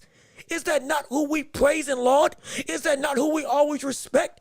Is that not what we always yearn for when we look for boxing to be great? That's what we all ask for. And to see that happening in front of us and to then say that, nah, it shouldn't happen or it's not worth our time is ludicrous. Because every other boxer that we would want to actually take that same route ain't doing that same thing. Tank ain't doing nothing. Canelo, for an abundance of years or for the last couple fights, wasn't doing a thing. Again, so many. Shakur, want to see him at 140. Well, he's done it. Moved from 130, 135, one champion, three-division champion, understandable, going down that similar road. Devin Haney became undisputed, then moved up and won the title. So he was along that road. He's fought more big names than the likes of Tank and others, on average, on the whole. Like, when we get people that do this stuff, and we see the other greats that aren't doing this stuff, ironically enough, we praise the people that don't do anything, but then diminish the people that are actually looking to chase quality opposition on a more consistent basis than we are used to in this modern state of boxing. That in and of itself is a contradiction and a problem. Because if you hold that same level of regard, you're looking and you're saying there's no point. Boxers will look around and say there's no point. There's no point in looking to try. If when we do look to try and we do look to test, how far can we go? Especially when you say people are weight bullies, especially when you say people take advantage of fighting not at their natural weight class. Somebody moving up to try to fight at higher weight classes, consistently testing the limits of their body, all of a sudden now they're still vilified, but weight bullies like we call Devin Haney, Gervonta Davis, to a degree, some will call Canelo Alvarez, well, not even Canelo Alvarez, but he's still been moving wrong, David Benavidez, who indeed wasn't a weight bully, was indeed beating everybody that he could at 160, but regardless of which, you hold those monikers in the same demonstrative regard against these other boxers, but then for others who are actually looking to challenge their weight and go up and be at a disadvantage to be great, they get vilified for it. That doesn't make any sense. As a fan, that's a contradiction. And you're hurting yourself and you're hurting the sport. You're hurting your ability to appreciate the sport and you're hurting the sport as a whole because you're setting a precedent that every boxer now shouldn't try. Because if they do try, you're going to say, what are you doing? Why? You just want an easy payday. At some point in time, when does it go from payday to actually being great? When you win? Because apparently, winning ain't enough. Apparently, winning is not enough. Attempting at minimum should be enough, but winning ain't enough. Especially even when you got respect, winning ain't enough seemingly. And so it's like, it's a contradiction. It is indeed a contradiction. And see, I just wish we got more than one fight a year, yet still get to hold a belt and keep their oath. That's understandable. That's a whole different issue. Having a belt, only boxing one time a year, if you don't have a big time injury, and being able to have a championship while being 2 or 3 years out the ring, that's a whole nother problem. Absolutely. That's a whole nother conversation. But the core is, as much as we would love it for that to happen, multiple times defending your belt, multiple times having a title defense, absolutely, still doesn't change the fact that the core of the argument, which is appreciating what you're witnessing when somebody is attempting to be great, should not be seen as something bad. But fans, for some reason, are making it out to be bad. And if anything, Jermell Charlo wasn't doing anything, got a shot at Canelo undeserved, mind you. Wasn't nowhere close to pound for pound. Hadn't defended his belt in who knows how long. Was seen as a blase type fighter. Didn't even have the respect of the fans to be able to say you should be able to be in the ring with the likes of Canelo. Crawford at least has that level of respect. And yet still, he got in the ring with Canelo. And there were more people saying that, ooh, Jamal Crawford's bigger. Jamal Crawford naturally is bigger. That bullet can take him. And then next thing you know, laid down and died. Took the payday. Didn't even try. And has not fought since. Has genuinely been living off of that one paycheck. Not attempting to be great. Rebuild his career. Fight Tim Tszyu. Fight Merchants Ali. Fight even Terence Crawford now at 154. Fight Sebastian Fundora. Ain't done a doggone thing. But yet still, it was all sunshine and roses to a lot bigger degree. And I was saying, yo, this fight shouldn't happen because he has in no way, shape, or form earned the right nor earned the respect to be able to get that fight. Hasn't shown anything to be deserving of that fight. Up until this point in his career. Well, was it him that got undisputed? I believe it was him. Was it him or his brother that got undisputed for the title? One of the two got undisputed. And if it was him, even by the way that he had moved in the last 2 years, we were all saying, nah, he don't deserve this. Holding his belt, being vacant, ain't done a doggone thing. Been absent. It was a problem. Problem then. And if you move like that, it's a problem now. But yet, even still, people were saying that, yeah, Jamal Charles is going to get beat. But it wasn't to this level of beat down type sentiment that we're seeing with Crawford, at least from what I'm saying now. Maybe because it didn't have that much of an audience. But still, regardless of which, we got more to talk about. Don't get me wrong. We still got to talk about Bakole and others. But let's get it quick. The only way we get more fights once per year is to negate the influence of promotional companies. Absolutely. Get more fights. It would be to make it so that, put promotions feet to the fire. We want more. What we've been getting of recent, all of a sudden is getting the palate ready for boxing fans to be accustomed to great events on a consistent basis. Now that that's the case, we can drive them to fight more. We can. We absolutely can. Because it's our paying dollar. We, the audience, control the product. We do. We got that level of power. Regardless of what you want to say Canelo and Tank do. We are the ultimate power brokers in this situation. What we don't pay money to is because we don't value it. We've pushed them to give us what we want as value. We'll get what we want in terms of inside the ring product. So we got that level of power. Bakole's still gonna fight in May, right? Yes, he is. In fact, let's talk about it right now. Let's switch gears because now we've gone through everything. Let's talk about genuinely the rest of the card. And we talk about Martin Bakole. Let's talk about Martin Bakole, shall we? And Martin Bakole just got knocked out by Joseph Parker and legitimately in what shouldn't be a shocking development. Now, yes, I have Bakole, beating Joseph Parker, even on short notice. But also didn't expect the brother to come in 315 pounds, potentially out of shape. And let's put some context around this. 2 days notice, flew in that morning of the fight based on Saudi Arabia time. And then weighed in unofficially, got to the ring, and literally fought Joseph Parker that day. Insane. The fact that he took that fight was incredible. And he was looking pretty decent. Let's not mince words about it. Put proper context around it. First round was indeed, like we had seen in the past, taking shots to the body, looking like a tree, using his length, kind of gauging Joseph Parker in that speed, throwing out that jab, getting some distance, understanding where his range is. And then round two, what did he do? Then he started coming forward. Oh my gosh, now that brother started to look like a rolling thunder just a little bit. Was started to walk Joseph Parker down, legitimately throwing those short combinations, caught Joseph Parker with the uppercut, was going to the body, going with essentially lead left hooks to the body, into the head in quick fashion, using that hand speed and that incredible combination ability. We were talking, if you saw the live fight card, we were all saying, wait a minute, Bakole's starting to get active. Oh, Bakole's starting to get busy. Bakole is getting ready to have us. We got a problem.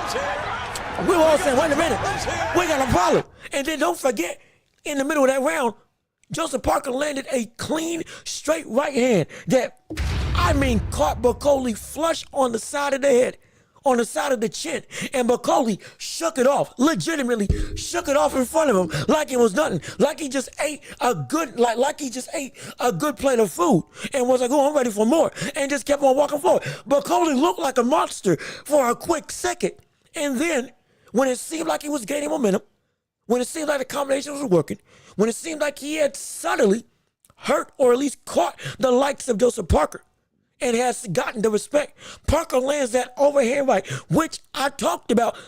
Joseph Parker and that overhand right was going to be a factor in this fight. Is Bakole ready for it?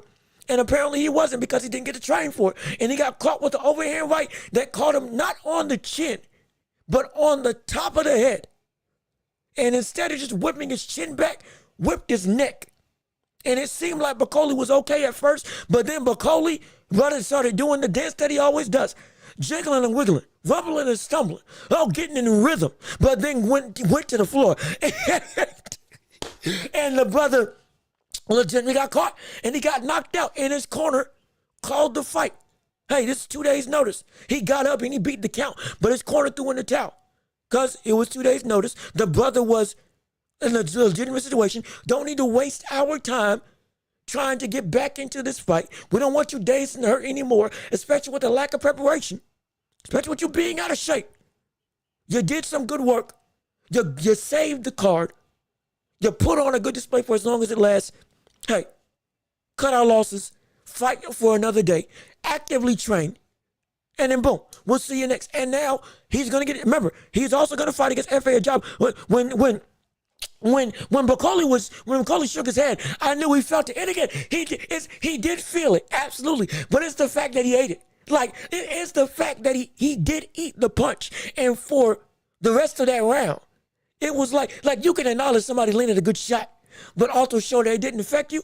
And with how Bakole was moving as the round was going through, it looked like genuinely, yeah, he felt the punch, no question. But brother, it didn't affect him. I mean, it was ridiculous. But I got excited when that happened, because I was like, oh shoot, this one is legitimately, this is why he is indeed avoided by so many people. Because you can land flush and he'll feel it, but he won't care. And it was like, oh my goodness. But nah, the ride was short-lived, got knocked out. But again, he is still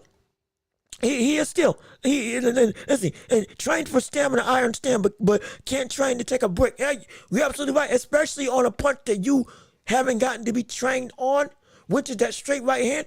He can take punches coming up here. But when it comes to the top of the head, again, overhand rights and overhand punches in general are incredibly hard to use and incredibly hard to master and hard to land. That's why every boxer doesn't use it. But if you can, it's a deceptive weapon that can catch you where you're not prepared to get caught. Not only can it bruise you up and do damage, but it's a great tactic to swing your neck, because Bakole is like a cinder block with a very strong base. The brother, even if you land straight up on the side or straight up in front of it, you ain't gonna push that block. But if you can tip it over at its leverage points, at its vocal points, near the top, now you can get some momentum. You can tip it over. It's possible. Joseph Parker's overhand right landed where it got leverage, on the top of the head, where he could legitimately snap the neck back because of the force of the shot and because of the angle of the shot. Catching Bakole here, for Bakole, ain't gonna do nothing, because his head is indeed a cinder block. It's a brick, and he can take some good punches. He can. His chin still is a good chin. It's just he wasn't ready for that punch. Hadn't trained for that punch. Coupled with, if he was probably in shape a little more, maybe could have been able to take it a little bit better. Who knows? The punch landed and he got knocked out. Point blank period. But the point is, he's going to come back. He's going to be better. Again, took this on short notice. Looking to fight F.A. Ajagba, still, I believe, in May. Didn't take too much copious damage. And I think he's going to beat F.A. Ajagba, because I don't value F.A. Ajagba highly. And still, with Turkey Al-Sheikh, had already said he's going to get him on a mega card again. He's going to get another opportunity, because not just because he saved the fight, but because he's a brother who in that short period of time showed some good work. And I'll tell you what, Showbiz Adult, if you watch it, brought up a good point when it comes to Bakole. Brother, if you are Joseph Parker, and there was a sliver of a point in time for that one round, but Bakole looked good against you before he ultimately got knocked out. If I was Joseph Parker, fully training, a full training camp against Joseph Parker, if I was Parker, I would avoid it too. I would not want that fight again. Because if Bakole gets well trained with the already offensive success and with potentially more prep work for your offensive ability and getting better defensively, hopefully, as we see his fights and his career go forward, if he gets to a point where he's back in legitimate contention to get a shot at you, especially with him already being confirmed to get fights with not just F.A. Jagba, but another one with Turkey Al-Sheikh, yeah. Oh, shoot, that brother could still be a monster. He still could be dangerous. So this fight doesn't hurt him. Don't hold it against him. We still thank you for coming through. Absolutely. And we can't wait to see you down the line. He will be back. And oh my gosh, if he improves, well, to watch out. He's still an incredibly dangerous fighter. And so now what you think about the Mexican Monster versus Callum Smith? That's a good fight. That's a good fight. And with how Callum Smith throws combinations and with how we see the likes of Benavidez throw combinations, and we touched on this earlier on, that would be an incredibly good display that I would love to see Benavidez get in the ring with. Oh, gosh, yes. Oh, absolutely, yes. And Benavidez ain't going to be a Joshua Batiste or Buatsi. No, he's better than Buatsi. And I'm not saying he's going to be able to hurt him.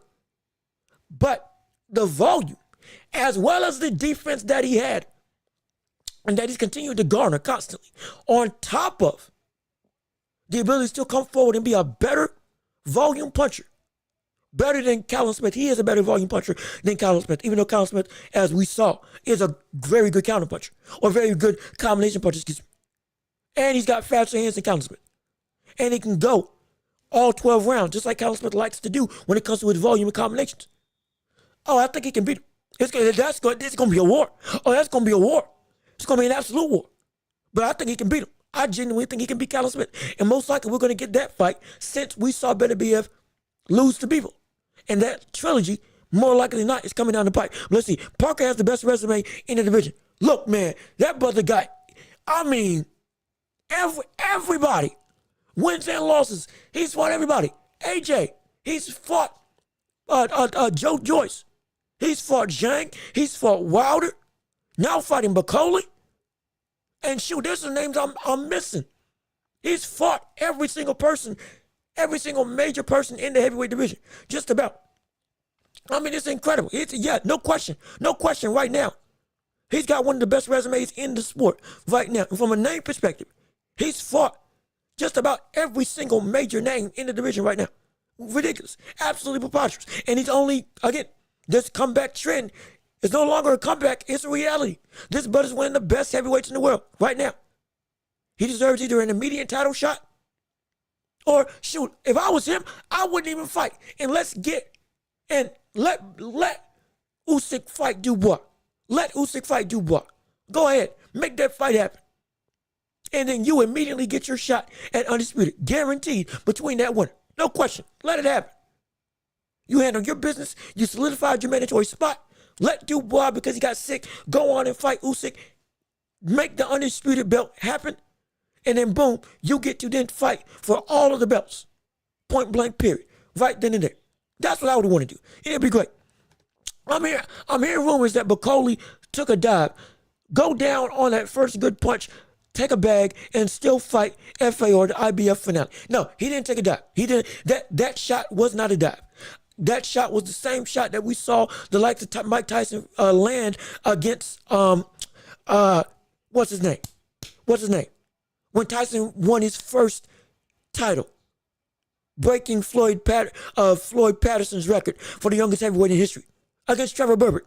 That overhand right. No, that wasn't a dive. That was real. Because if it was a dive, the first quality shot that landed for Joseph Parker was an undefended straight right hand to the jaw of Bakole. And Bakole kept on working the movement. No, he wanted to win.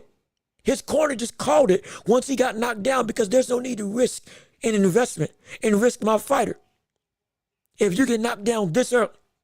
Later in the fight, hey, different situation. But this early in the fight, you get knocked down, and with who we know Joseph Parker is, and with you not being able to train, with you being out of shape and all these other things, hey, you put on a great one-round display. You showed what you could do with no training at all. You still got people in your corner. No need to waste a potential dire situation. Live to fight another day. We'll save you because we know what we got coming down the pipe. We took this fight on short notice with no prep time. Yeah, cut our losses. Do the smart thing. That's what the corner did. Bakole would have continued, but his corner said no. And so no, it wasn't a dive. It was a legitimate KO. An actual KO. So yeah, I don't think it was a dive. It's interesting. It's a conspiracy theory, but nah, it ain't real. David would wear out Buatsi if that fight did take place. Disappointing how Buatsi's career is going. I mean, he showed some good heart. I'll tell you what, he made some fans out of some people with this fight. Defense got to get better. My gosh, no question about it. Got to be able to be a little bit smarter. But I think this, even in the loss, he gained some notoriety. He gained an ability to be able to say, okay, nah, he's still real. He's not as good, but he's still real. And the brother's still somebody I would love to see again. Especially after this performance. Fight of the night on the best card of the night with as stacked as it was. Wasn't indeed incredible. Looked like a big tree with no roots. Made it hard to timber. Oh yeah. That brother, he fell. I'm telling you, he fell. He fell like he fell in slow motion. You saw the weight ripple every time he took a step, every off-balance step. But I was scared for his knee when it nearly buckled under him. I was like, oh my gosh, that man was all out of sorts. And so Buatsi made fans out of me for having heart, no question. So see, we want to see Buatsi again. His career, even with the loss, has gotten better. It has, from the standpoint of he is now a commodity that people value, genuine. He's a commodity that people value. But we got more fights to cover. In fact, should we? You know what? We'll do Beterbiev versus Bivol first. We'll go on and get the main event out the way. Then we're going to talk about Shakur, because Shakur leads the tank. So let's go with Bivol versus Beterbiev right now as we talk about the fight. We covered the co-main. Now let's cover the main. When it comes to Beterbiev versus Bivol, and we got to see the likes of Bivol get his revenge. That's right, ladies and gentlemen. In a continuation of another fantastic rematch, Bivol got revenge on Beterbiev, winning by a majority decision. Indeed, a phenomenal display. Now, I said when I was calling the fight, I thought Beterbiev may have just pulled it out or it was a draw. But upon further inspection, looking and watching the fight over, this was the right decision. This was the right call. Yes, it was. Yes, it was. Bivol did indeed do enough work. And everything that we said that Bivol wouldn't be able to be successful in, he was successful in. He was able to stand his ground. He was able to work in the pocket against Beterbiev. He was able to get off more combinations. And even when he wasn't using more footwork, still was able to be effective. And then got a second win in the second half of the fight and was able to continue that footwork and genuinely and seemingly get better. It was incredible. And with Beterbiev physically looked better than he did the first fight round.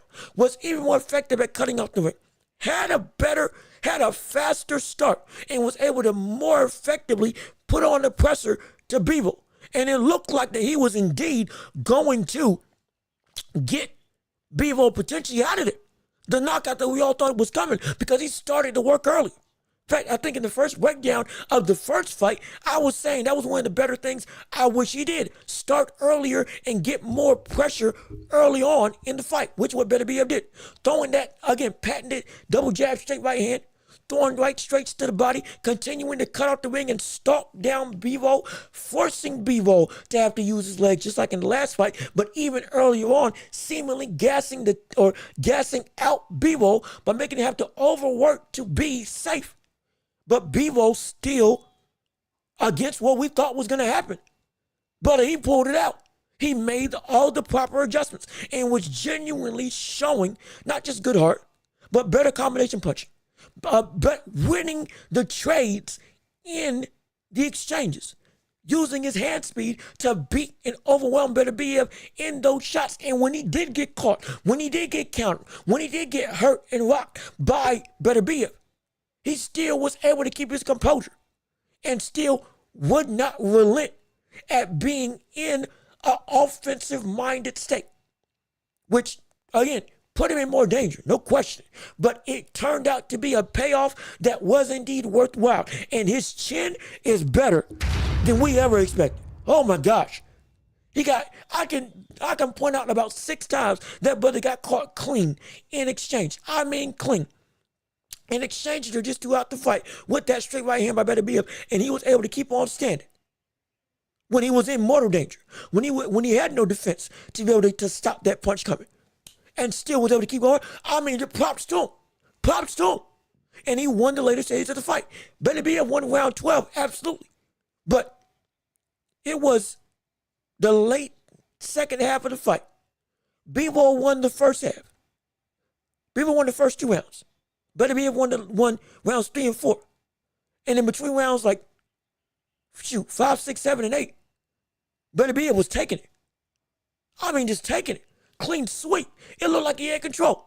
And then Bivol just got his second win and was just able to dig deep and make the necessary changes and be willing to take the risk that we all said he wouldn't be able to take because it would end in him on the mat. And shoot, these people, I'm telling you, it was just a phenomenal display from top to bottom. I had a 7-5 Beterbiev, had Bivol 7-5 in the first fight. Go figure. A lot of people were having that situation where whoever they thought won the first fight lost the second fight. I had Beterbiev when I legitimately had Beterbiev winning the first fight. And in this fight, I had Bivol upon, again, a second look. I had him winning. But either way, whichever way you cut it, I mean, these two people are made for each other. Genuinely. And I thought Bivol playing possum with an injured hand laying off a couple rounds was going to go against Bivol. But he made up for it, though, and I thought it was a draw or lean to Bivol. Understandable. If I was judge going for sweet science, Bivol won. But if I was judge going for aggression, always moving forward, now he better be. And it's both of these people, and this speaks to what this fight is. And again, excuse me, with the comment that I just read. If I was a judge, if I was going for sweet science, I'd go for Bivol. But if I was going to lean towards aggression, I'd go for Beterbiev. This fight shows these two as one. And it's actually rich. It's just which style you like. You got to understand, this fight was an incredible continuation of the first fight. These two people are made for each other. In no situation, in both fights, was there a robbery that took place. Let's pump the brakes on that now. In no situation was there a robbery that took place. This was genuinely just a quality affair on both stints. 36, what is it? 24 rounds of pure excellence, of pure outright, just captivating boxing at its highest form. It's hard to find trilogies of this high quality in both aggression and boxing ability in the history of the sport. It's hard to. Either they're all-out wars or they're tactical affairs. But in this situation, it's a little bit of both. They're built for each other like Pacquiao and Juan Manuel Marquez, like Ali versus Frazier. Shoot, like Ali versus Ken Norton. We can go through trilogies throughout history. Like Gotti Ward, they're just built for each other to make a phenomenal fight. It's just incredible. It's just phenomenal. And I'm like, my gosh, man. Can you believe it? Can you believe it? And this deserves a third fight. This deserves a third fight. And yes, sir, and I believe that played a huge role in the judging. No question about it. And I always had a great chat with y'all, but Valero is calling us to get back to work. So I'll see y'all on Thursday. Hey, no question. Appreciate you tuning in and coming through. Thanks so much for joining in on the live. Absolutely. If you would, leave a like before you leave. No question about it. And we thank you so much for tuning in again. Get in and get out whenever you got to. We're going to be here. We ain't going to be here all day long. We're going to be here with a bunch of substance and with a bunch of vigor all throughout the show. And I appreciate all of you coming through on the chat. Absolutely. But again, when it comes to the world of this fight, they were made for each other. They were made for, it's a match made in heaven. And this deserves a trilogy. If we don't get it, then give Benavidez a shot at the title. Give Benavidez a shot at Bivol. But in all actuality, this needs to be a trilogy. And we can't wait around for a trilogy. We can't. Because of the fact that Beterbiev is 40 plus now. We don't know how long this prime is going to last. We don't know how long this is going to be for this type of greatness to keep on ensuing. We don't know when the bottom is going to drop out for Beterbiev to be able to box this high quality for this long against an opponent like Bivol. We don't know if we wait around, this fight, the trilogy may just be a wash because Beterbiev just isn't the same fighter because physically it's just his time to go. From the standpoint of having all the capabilities that make him still Beterbiev beyond just the power, which what he showed. But no, we can't wait. This needs to be the only fight that happens. And then afterwards, we move on. But it's too good of food to miss. I'm telling you, it's too good of a type of legitimate great dish, a legitimate great a spread of boxing technical affairs to go and waste time on. Make the third fight happen. I need to see it, and I can't wait to see it again. Absolutely. I felt like the right man won, and I felt like Bivol won. But I'm telling you, it's who you like. Most likely it's going to depict who you thought won this fight. But it wasn't a rivalry in the slightest. No rivalry at all. And these people, they can fight 10 times over. And I guarantee you, it's probably going to split 5-5. I wouldn't be surprised if their third fight was a draw. Watch. I guarantee you, third fight's going to be a draw. But I will say, before we move on to Shakur, if we did see Beterbiev win, what could have gotten him to win would have been the body attack. It helped him out in the first fight. It was more copious in the first fight. He threw the straight right to the body earlier on, but then stopped and went head hunting. It was still effective. But if he went and threw those hooks to the body that were indeed landing, that were meeting Bivol where Bivol was going, whether it was the left or right hook, it would have been able to further drain the gas tank and set up more shots that could have been more devastating, further compounding on the forward momentum and offense that you were ensuing, and help mitigate the offense that Bivol was trying to throw by damaging the midsection, draining the stamina, giving him something to worry about, and causing hesitation in that commitment to standing and trading with you. And if he had done that, also would have scored more consistently in a more visually appealing way. And then that could have potentially turned the tide and turned some of those swing rounds further into his rounds. And I was yelling that to the screen when I was calling the fight. But in the third fight, look for that to be a change. But again, either way, great fight all around. Phenomenal event. And I can't wait to see the trilogy. Come up my words. It might just be the best fight of this 3-fight affair. My gosh. I'm excited for it. And I can't wait. But now we go into Shakur and Josh Padley. And we get to see finally Shakur have an exciting fight. Are you kidding me? Shakur Stevenson gets a knockout against Josh Padley. Yes, Josh Padley took the fight on short notice, but regardless of which, he gets a knockout, an actual KO on the card, on the night, in 9 rounds. And he actually walks down Josh Padley. He's looking to come forward. He's looking to attack both to the body and to the head. He does everything that we saw him do against Yoshino, against Jamal Herring, even somewhat against Artem Aratunian. And he ends it with a knockout. Talk about genuine, shock and awe. And this puts some of the stuff to rest that we had all been saying. His stock either stays the same or slightly rises. Not because of the opponent, but because of the performance. Josh Padley getting knocked out by Shakur in an entertaining fashion with highlight moments throughout the night of great slick offense, still quality defense, him trading and landing flush with clean rights and hooks to the head, body shots that were indeed damaging Shakur or damaging Padley. Padley doing the best that he can, but getting countered and caught, getting outboxed and inevitably stopped. This was everything that we wanted Shakur to do. It was everything we wanted him to do. There is nothing bad we can say about his performance. Nothing. There's nothing bad we can say about his performance. We can't even say that the brother got hit too much. You can't. Because the biggest thing was you can be defensively responsible and still be aggressive. You're still going to get caught.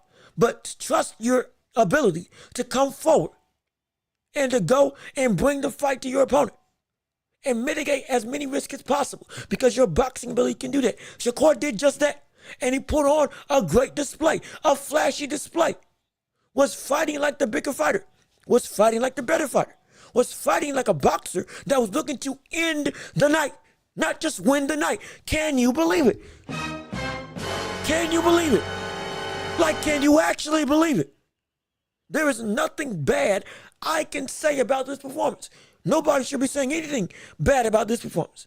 This did not hurt Shakur's stock. There is nothing bad about this fight. He got the knockout. He made it exciting. He came forward. He utilized all of his skill sets. The only thing I didn't like was that he would gawk at his work too much. That's the only thing I hate. Landing a good clean shot, a good combinations, will then go ooh, and then go reset and come back forward. Wish he would keep on going forward after he had some level of success. But regardless of which, that's minor stuff. The man as a whole did everything we asked for him to do. I didn't fall asleep. I may have yawned, but that was because I had been calling the fights up until that point 4 hours. And I hadn't drunken some stuff. So I was trying to keep from essentially gassing out in my own right, keeping high energy. But no, I was thoroughly entertained. I was thoroughly invested. And when he actually when he knocked him out and knocked him down 3 times, knocked the brother down 3 times, all with body shots. Couldn't ask for anything better. Handled your business against a fighter that you should have beaten, against a fighter that you should have knocked out in a way that I didn't expect, knocking him out to the body, knocking him down multiple times, coming forward and genuinely making the fight an entertaining affair. No question about it. But even with that performance, there was some issues from the physical standpoint, and that was Shakur Stevenson's hands. And now we got ourselves in trouble. And this leads to Gervonta Davis, like we have in the title, Tank versus Lamont Roach. With Shakur Stevenson, in that same fight, we saw Shakur hurt his hand. I believe this time hurt his left hand, the hand that didn't have surgery. Right hand was fine. And in fact, he switched stances and knocked out Padley with his right hand. But he injured his left hand seemingly in the fight, shaking it and everything. Because potentially fractured it, potentially busted another knuckle. Looking like a very, potentially going to need some more surgery, hypothetically. And since that's the case, though this performance was great, though this was everything I wanted Shakur to do, now when we look at Shakur versus Tank, Shakur's called out Tank officially. Shakur wants to fight the likes of Gervonta Davis. Absolutely. Next. He wants that fight absolutely next. What's his likelihood of him winning? What's the likelihood that he can beat the likes of Tank Davis? And I think now the likelihood dips drastically. The likelihood of Shakur Stevenson beating Tank now dips drastically because of that hand injury. Because see, the thing with Tank, the thing with Josh Padley and Shakur. Shakur wasn't hurting Padley to the head. Padley came out clean as a daisy to the head. It was the body that was hurting. But even with that being said, because we know the best way to keep Tank off of you is to have some power that you can give back at him, Shakur ain't got that. Now with Shakur being seen as somebody who has, again, injured his hands, we are now looking at a situation where every single time this brother goes to try to close the gap on somebody like a Tank Davis, there's going to be nothing for Tank to worry about. And if anything, Tank could legitimately shoot himself in the foot and injure himself trying to fight Tank off. And then mitigate his ability to have any sort of offensive work. And now you're hindered. And at that point, your boxing ability and your defense now may be the only thing that can save you. And if that's the only thing that can save you, without any offensive backing behind it, we can look at a very bad problem on the side of Shakur Stevenson. Oh, a very bad problem. And what we need to expect from Tank and Lamont Roach to solidify that problem is if we see Tank knock out Lamont Roach in 5 rounds. Because again, as we transition to Tank versus Lamont Roach, with that fight happening this weekend, it's a fight that all of us are, in some way, shape, or form, genuinely lamenting. And again, hopefully they make that fight next so we can see. Absolutely. And just like similar to Bivol and Beterbiev, with Bivol having a situation where Beterbiev isn't, or potentially is going to lose his prime if they wait around to make that fight happen. With this fight, Shakur, his hands may not hold up as long as we need him to hold up to have a quality fight that we want with Tank. So yeah, make that fight happen. And again, what happened? Chris Eubanks just slapped. Hold on, wait. Chris Eubanks just slapped Callum. Hold on 1 minute. Hold on 1 second. Okay, wait a minute. Wait a second. Hold on a minute. What do you mean? Also, Nate, good to talk to you. How you doing? Appreciate you coming through to the chat. Right now, we're talking about Tank versus Lamont Roach and what that means for Tank versus Shakur. And again, hopefully they make that fight next so we can see what transpires, and that we need to see that fight next, more so than just because we want the fight, but we need to see that fight happen before Shakur's hands strictly become nothing. But hold on, what do you mean that he slapped the mess out of the likes of doggone? There's no way. Did he actually do it? He slapped the mess out of. Wait a second, hold on. Let me pull this up. I need to see if that's on.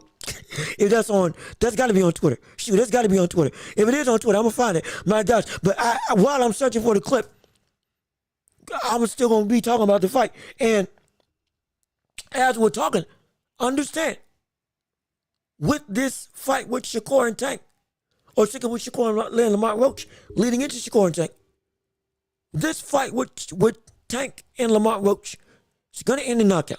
Let's be perfectly honest. The fight's going to end in knockout. Point blank period. The fight's going to end in a KO with Tank standing above the likes of Lamont Roach, probably in 5 rounds. Most likely. Lamont Roach is flat-footed.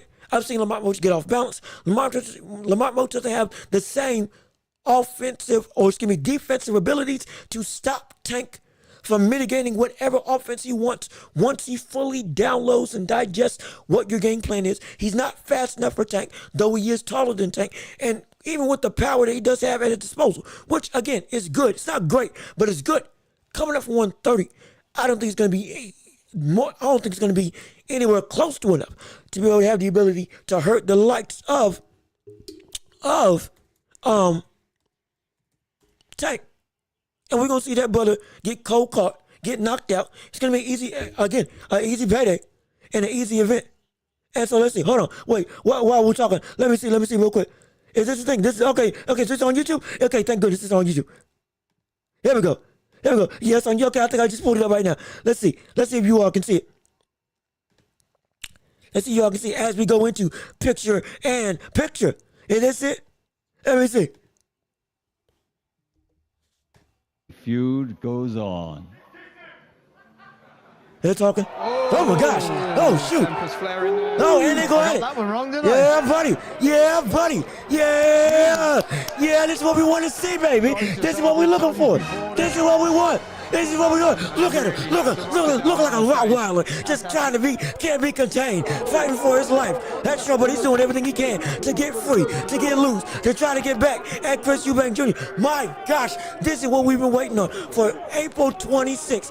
We have been waiting, looking, praying that this fight finally takes notice. That this fight finally comes to fruition. That this fight genuinely actually happens, and we finally get a situation where both of these two are actually going to get in the ring. A legitimate generational fight that we have been clamoring for the longest time. And yeah, now he smacked the mess out of him. He smacked the mess out of him. Oh, it's going to go off. Shoot, they might not even have a press conference. We may just get the fight right then and there. Like, forget talking. We could see Callum Benn just straight up rush the stage and just go straight up into barging in and tackling the likes of Chris Eubanks Jr. Looking like a linebacker, hitting the A gap, going through the guard to sack the QB. I guarantee you that's what we're going to see. Oh, and if both of their parents are there, if both Chris Eubanks Sr. and Nigel Benn Sr. come to the next press conference. Oh my gosh. I wouldn't be surprised if they get it on myself. I wouldn't be surprised if they go at it. I would not be surprised if they start fighting. Shoot, at this point, book it. Book Eubanks Sr. and Jr. first, and then book Chris Eubanks, book Chris Eubanks Sr. and Nigel Benn. Book them first, and then book Conor Benn versus Nigel Benn next. Conor Benn versus Chris Eubanks next as the final fight. That's what I want to see. Eubanks versus Benn Sr., co-main event, and then Eubanks versus Benn Jr. as the main event. Let's get it happen. Let's make this generational war, this generational grudge, make it transpire. Might as well. We already got Mike Tyson back in the ring. Shoot, we already had a Evander Holyfield. Shoot, James Toney. Virgil just got back in the ring like a year or two ago. What's stopping him? Let's make it happen. Absolutely, might as well at this point. But no, but we still got to cover some stuff. And if you would, please leave a like on the stream if you like what we got going on with this whole show, and share the show with everybody. But I can't wait for Thursday's press conference. I can't wait for the whole affair of this boxing war to keep on turning. But again, real quickly, talking about Lamont Roach and Gervonta Davis. When do you feel this fight is going to end? Because I genuinely have it that Tank's going to knock out Lamont probably in 5 or 6 rounds. That's what my prediction is going to be. But again, just like with this fight with Josh Padley versus Shakur, I can't see Tank struggle. Because if we see Tank struggle, oh my gosh, talk about the vitriol coming his way.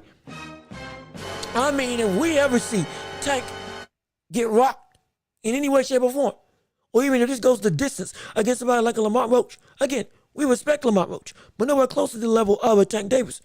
This fight shouldn't even be happening. Let's be completely honest. It should have been Tank versus the likes of Shakur Stevenson. Shoot, a Tank versus a Schofield, a Tank versus the Abdullah Mason would have been seen as a more competitive affair. It would. We understand that Tank has been taking easy fights of recent. All the talk of him wanting to fight big dogs has not been backed up because the brother has not actively taken on big dogs in his career of recently.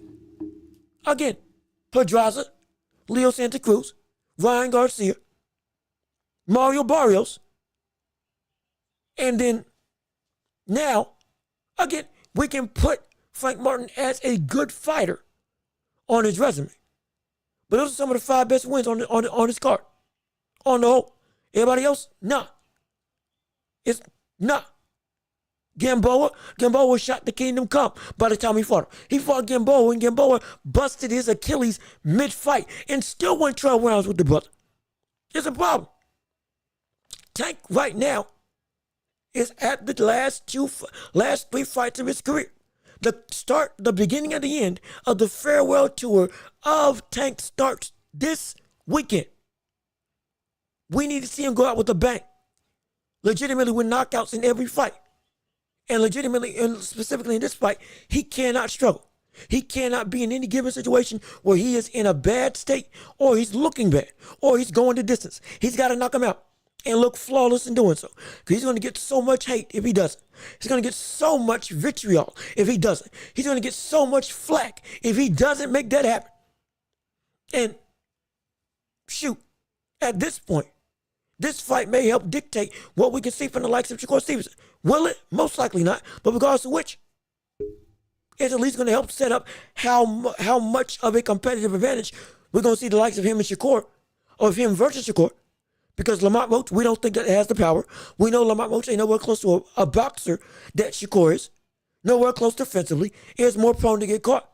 But if we see that Tank struggles in some regard, then hey, maybe Shakur Stevenson has a better shot to some degree. But regardless of which, we don't value this fight. We don't want this fight to happen. We deem this fight as a horrible circumstance.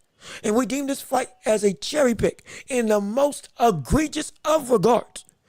And we deem this fight as something that genuinely we do not want in our eyes. And genuinely we ain't paying no $80 for that. I tell you what, most of the public ain't paying $80 for that.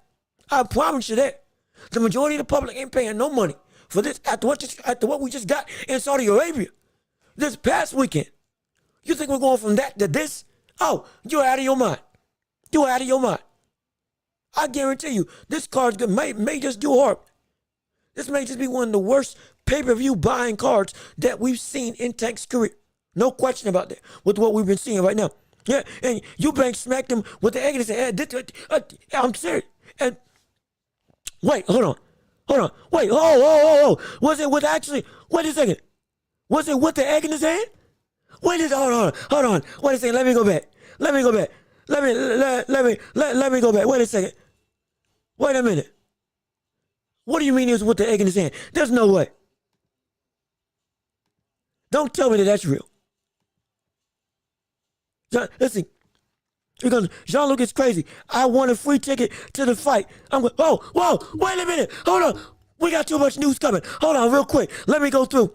I'll get to your comment, Al Booger, real quick. Let's stick with, I'm trying to see. Family feud goes on.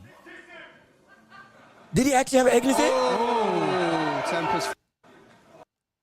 Was it an actual egg? Wait, hold on. Let me slow it down. Let me blow it up at this point.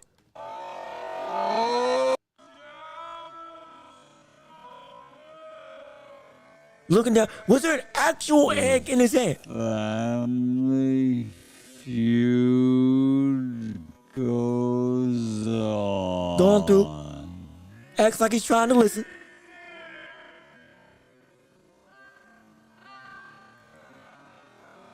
Postures back up.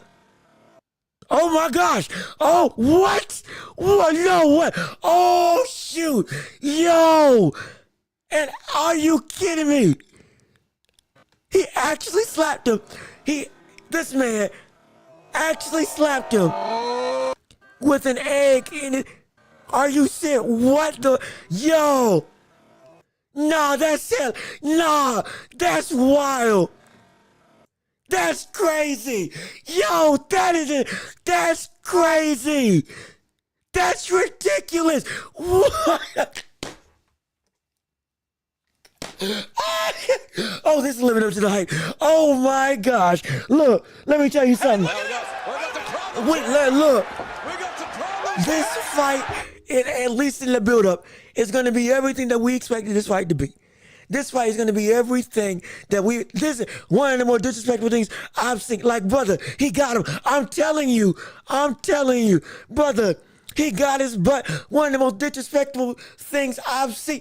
I can't believe it. Oh my gosh. Oh, by sheer shenanigans. I promise you, this is going to be one of the most high-profile cards of the night, of the year. For nothing but the sake of the craziness it's about to into. I wouldn't be surprised if we see Conor Benn throw a fish at him, throw some fish guts at him, get more disrespectful.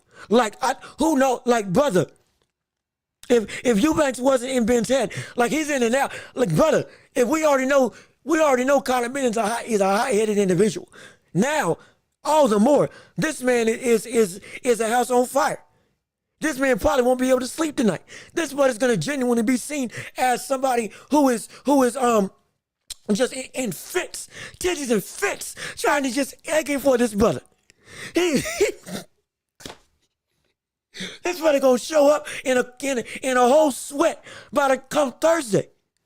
He gonna show up with his shirt off. This man's gonna, forget the press conference. He's gonna spend the whole press conference trying to tackle Chris Eubanks. Forget eggs. He probably gonna throw eels. He probably gonna throw fish. He probably gonna throw a bucket of who knows what at the brother. I wouldn't be surprised if he throws excrement at him come the next press conference. Like, brother, I can't stop laughing. Like, this is just the start. And understand who we're dealing with. We're dealing with two of the most eccentric cats in the whole of this division. We're dealing with two of the most eccentric, hot-blooded, and just from a shenanigans perspective, from a from an actions perspective, some of the most eccentric in the whole of this sport. This is just the beginning. Brother, the fight's happening in March. We still got, February We still got almost 2 months until the fight actually takes place. Many more press conferences to come. We don't know what's getting ready to happen. This is just the tip of the iceberg when it comes to what each fighter is going to do. The egg is just the beginning. For all we know, we could see Conor Benn throw a brick at him. We just may see somebody legitimately try to shoot the other brother. I promise you. Like, I guarantee you. Somebody just may try to shoot the other cat right in front of him. I promise you. It can get that drastic. Somebody just may bring a gun and just outright try to cap the brother right in front of him. Who knows we could see a Mexican standoff right in the press conference.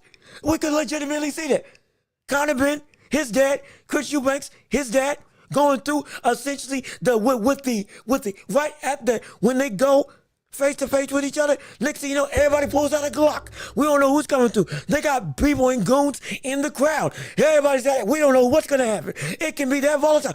We don't know what's going to happen. It's just, at this point, this just started what looks to be one of the craziest build-ups to a fight that we may ever see, not just in this year, but potentially in the decade that we've witnessed. And we've seen a lot. We've seen Mayorga. We've seen Margarito. We've seen, again, what the shenanigans that Rolly Romero does. We've seen so much. And this could potentially top it all. Oh my gosh. That's one of the craziest things I've seen. I've seen disrespectfulness. I've seen people slap the butts of other people's wives. I've seen people call other people not Mexicans.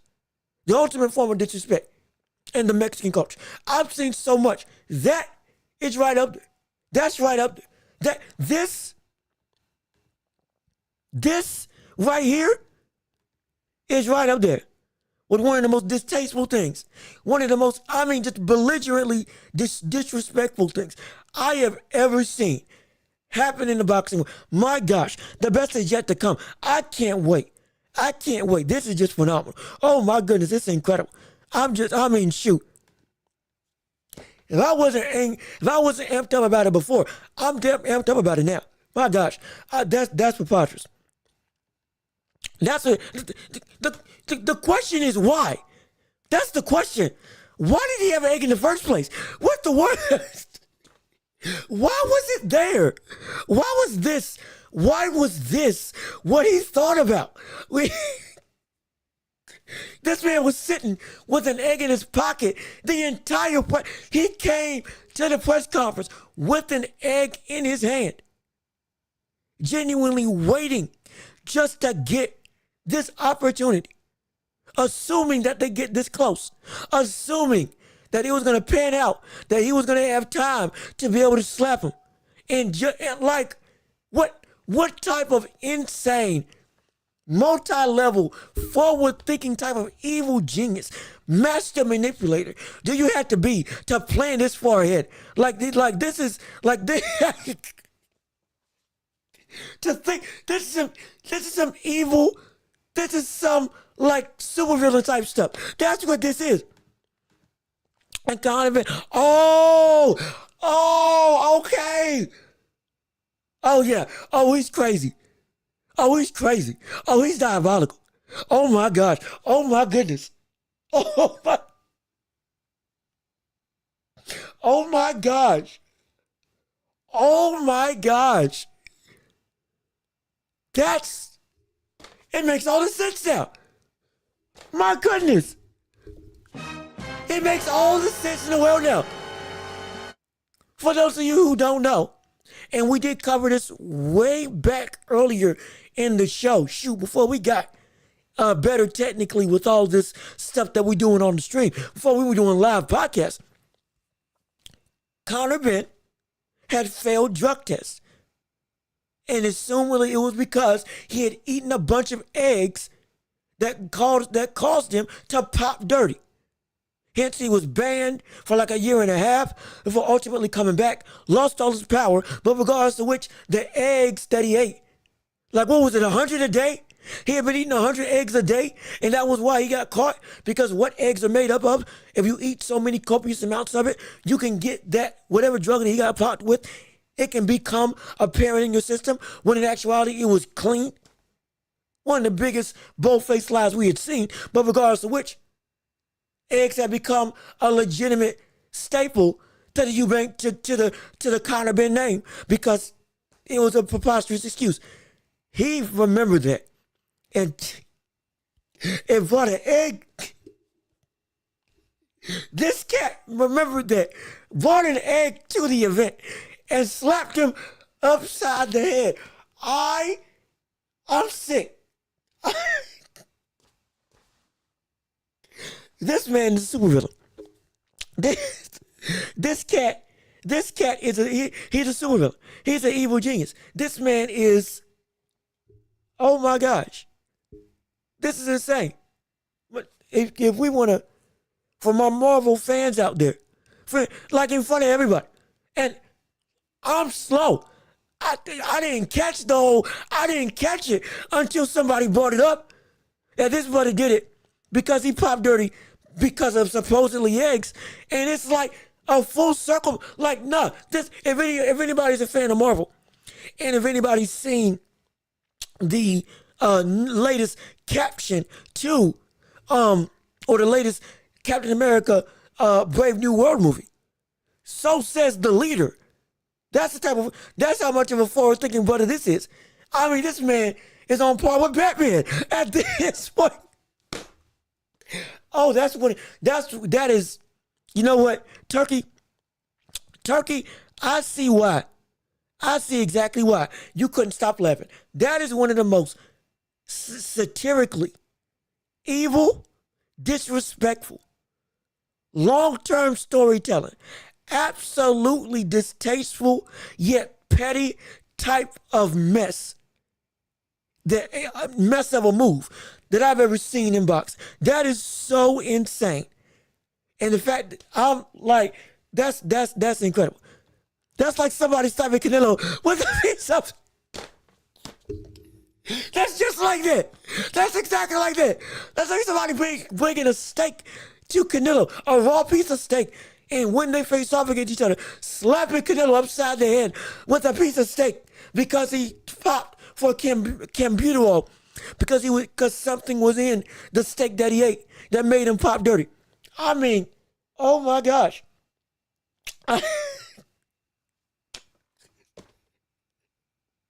Oh shoot. Oh my gosh.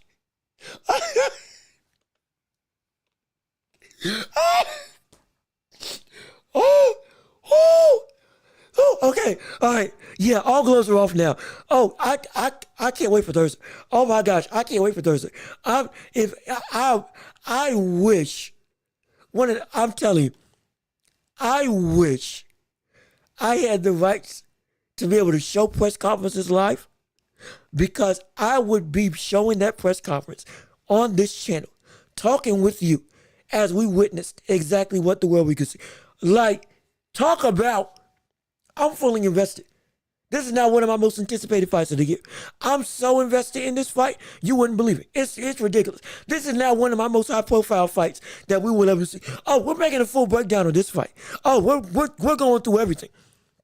I may just live stream this fight, just for the sake of pettiness, for the sake of just the out-and-out verbal and potentially physical abuse and mental abuse that both of these people are going to try to put on each other. My gosh, I'm like, this is going to be one of the funniest fights I will ever see.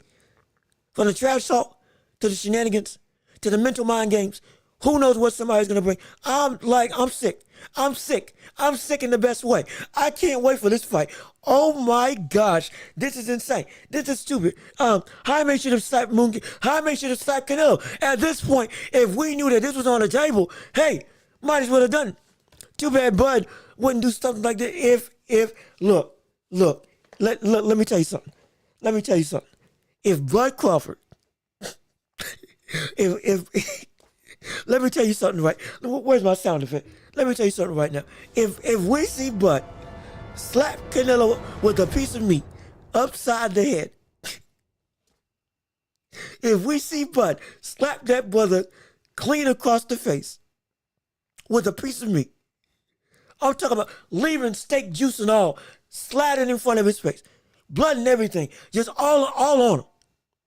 And do what Caleb Plant couldn't do and land a slap on him, but it's with a bloody piece of meat. Dog, I tell you what, if you thought that Tank versus Ryan did some good numbers, if you thought that Dubois versus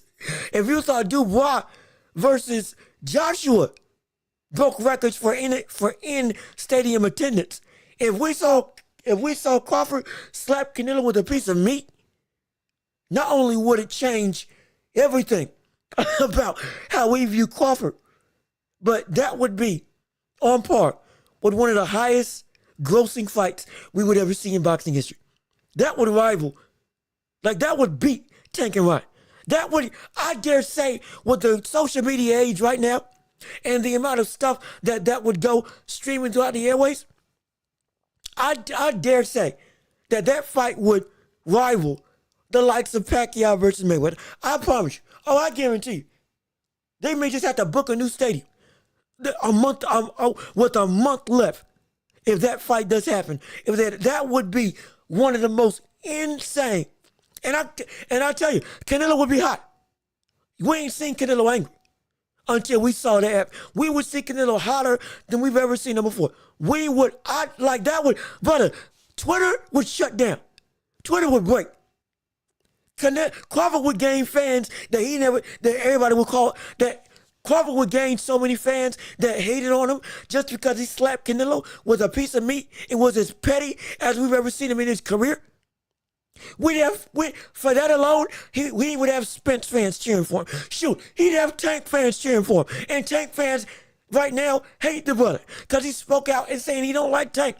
He would have them cheering for him just because, oh my gosh, you actually did it. Are you kidding me? If Fight Buzz is here, I would love if he could talk about it in the chat. But if we saw Crawford legitimately do that to Canelo, slap him with a piece of meat, we could see every single Benavidez fan turn into a Crawford fan. And the complete split between the Mexican audience would go from Benavidez and Crawford, or Benavidez and Canelo, to now Crawford versus Canelo. And all of them siding with Crawford. I mean, it would be ridiculous. Oh, it would be insane. It would be Bud and Crawford conspire. Be like, hey, yo, hit me. Let me see what you got. Let's break the internet. No, it would be better. It wouldn't be the same if it was fabricated. It would have to be raw. It would have to be raw and raw and uncut, legitimate, just outright petty nature that we didn't think Crawford had in him. And that fight would do 2 billion, 2 million. Dare I say 3? That fight would do close to 2 million people buying it. That fight would make Netflix try to get in on the action some way, somehow. I promise you, with a month in advance, that action would be so monumental. That action would make Netflix try to squeeze their way into making this stream on their platform. I promise you. Oh, I guarantee it. That would be a generational type of move. We will be talking about that for years to come. That one action would be just as big as a fight. If Conor Benn versus Chris Eubanks happened earlier, and Eubanks did this to Conor Benn when this fight was at the prime of its happening, brother, it would be even more diabolical than it is right now. It would be insane. It would be ridiculous. But got to be quick though. Yep, he's got to be quick. Just like you saw how fast Canelo was and come back down with his own slap. Again, he made Plant miss by leaning. Didn't even step back. The brother leaned back and then slapped him and caught him with the counter of his own. At that point in time, we were saying, oh yeah, it's this we know how this fight's gonna go between Canelo and Plant. But Canelo was able to slip Plant's shot before slapping him with his own. If Crawford can land it, that gives a whole new dimension to what this fight could potentially be. Oh, you're gonna have people breaking down the essence of that landing in any way, shape, or form. Don't let Crawford land the slap and then slip Canelo's punch. Oh my gosh, betting odds are going to go through the roof. It's all of a sudden going to be 50-50. Everybody's going to be putting money on Crawford. If we see him slap Canelo and then slip Canelo's slap, get out the way of Canelo's slap, oh shoot, oh my gosh. I'm telling you, hardcore fans are going to have a field day. Think pieces are going to take place. You're going to see 30-minute videos with 80,000 views just dissecting that one slap and slip. That's what it's going to be called. It'll be called the slap and slip. That's what it'll be. The infamous slap and slip.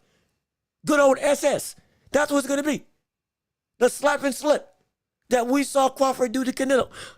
When is this going to change the trajectory of everything we've thought about when it comes to Crawford and Canelo? Oh, it's going to be insane. Oh my gosh. Oh, that would be so stupid. That would be so stupid. Chris Eubanks is a legend for this. He's stupid. He's ridiculous. I mean, how petty do you have to be? How much do you have to hate a man? How much do you have to hate a man to stoop this low? To go this low? Like it's almost impressive. To hate this hard on one person. It's almost impressive. And yeah, Canelo, he lit playing an excellent press conference is an acting. Look, let me tell you something. That's apropos. I tell you what, I'm scared. We just may see Eubanks throw a full-blown chicken at him for all we know. This brother could throw a full-blown not even a live chicken. This man just may try to slap him next time with a dead chicken in hand, just to get even more disrespectful. We don't know where this is going to go. Where this could lead. Off all we know, again, like I said, worst comes to worst, both of them pull out a gun on each other. And they have a Mexican standoff right then and there. It gets to a point where it gets that diabolical. It gets that deadly. I promise you, that with this slap, there's no hold bars. No hold bars in the slightest. No hold bars in the slightest. So we're going to have to wait and see. And again, yep.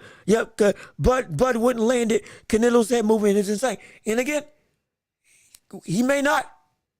But my gosh, if he does. If he tries, that's ridiculous. If he lands, that's insane. If he lands, I promise you, at least a third of the population is going to be looking at this fight a little bit differently. If Canelo's able to land a slap with a piece of meat in his hand on Canelo. Not saying it's going to happen. Not even saying that Crawford would even do something. But if he did, and my gosh, if he did land, we're talking about hypotheticals. Oh, shoot. I mean, words can't describe. Words genuinely can't describe. Shoot, I never forgot what we were going to talk about. What were we trying to discuss? What were we talking about, Tank? I can't even remember. I think we were talking about Tank. Real quick, we'll talk about Tank. Just to go, as we go into, right now, the championship rounds. And shoot, we've had a time.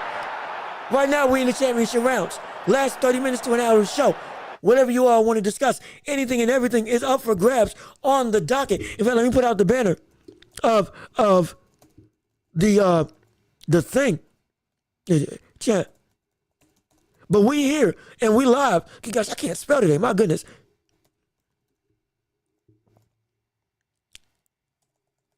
Hold on.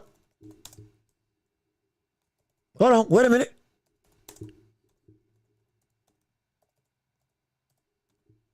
There we go. Okay. Yeah, there we go. Yep. We in the championship rounds. Comment whatever you want to discuss. Talk about anything and everything on the show. Whatever you want to talk about for the last 30 minutes to an hour. Let's make it happen. Make it worth your while. Whatever questions you wanted to talk about, we are here, and it's your time to shine. Make the show your own. But again, real quick, we'll end what we were talking about earlier about Tank and Shakur and all this stuff. Tank's going to knock out Lamont Roach. Fight's going to be bad. We ain't going to pay. Many people ain't going to pay for this fight because now they just saw what they could get for $25 under Turkey Al Sheik. We need to see Lamont Roach get knocked out within 5 rounds. If we don't, it's going to be a horrible situation. Terrible situation. People are going to be saying, how could you let him last this long? Most likely it'll be within rounds 8 or 9 that we see the knockout like we normally see with Tank. Dissect, walk him down, ultimately knock him out. If we see Tank struggle in any way, going to have some questions about him and Shakur. But with Shakur and Tank specifically, if that fight is indeed made next, we still have to look and say, if Shakur's hands are indeed hurt again, and if that brother only can rely on boxing without having any real form of power able to put in front of him, it could be a legitimate problem that we would see that this fight could be a very bad stint for the likes of Shakur Stevenson. But that fight still needs to happen because of the amount of legitimate talent that is in front, or that would be in front of the likes of Tank Davis. Broken hands and all. Fight still needs to happen. And I would love to see that fight be called out as Tank's, one of Tank's last 2 fights, in the name that he aptly says in the press conference. Let's see. I wouldn't call it a bad fight. A bit unfair to Lamont, in my opinion. Great fight, just not a fight that fans want. And see, I think as I take a drink, when we discuss this, excuse me real quick. I had to take something to drink. But when we discuss the fact of Lamont Roach versus Tank, the reason why it's not, I won't speak for everybody. I won't. The reason why I call it a bad fight is not just because of Lamont Roach being not a highly touted fighter from the standpoint of what we expect in Tank's career at this stage, especially with time winding up for Tank's career of his own accord.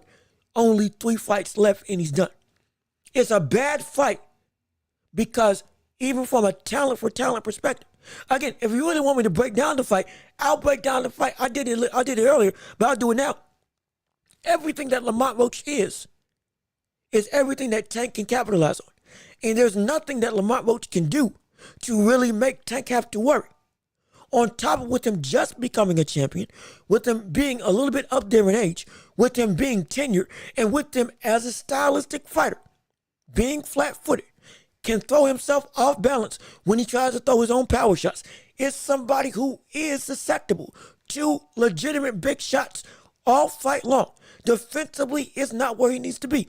Offensively opens himself up to Tank's best weapon, which is being countered with shots when you are trying to throw. That is what Tank does best.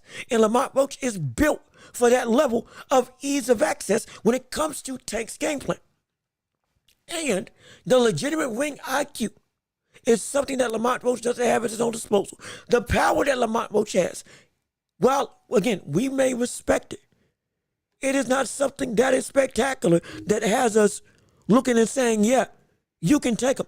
And on top of that, Lamont Roach isn't even somebody that at his own weight division is seen as deserving of being in the ring with somebody to move up and legitimately have a great fight. Mind you, Junto Nakatani, who just knocked out Collier in 3 rounds. And again, another spectacular display.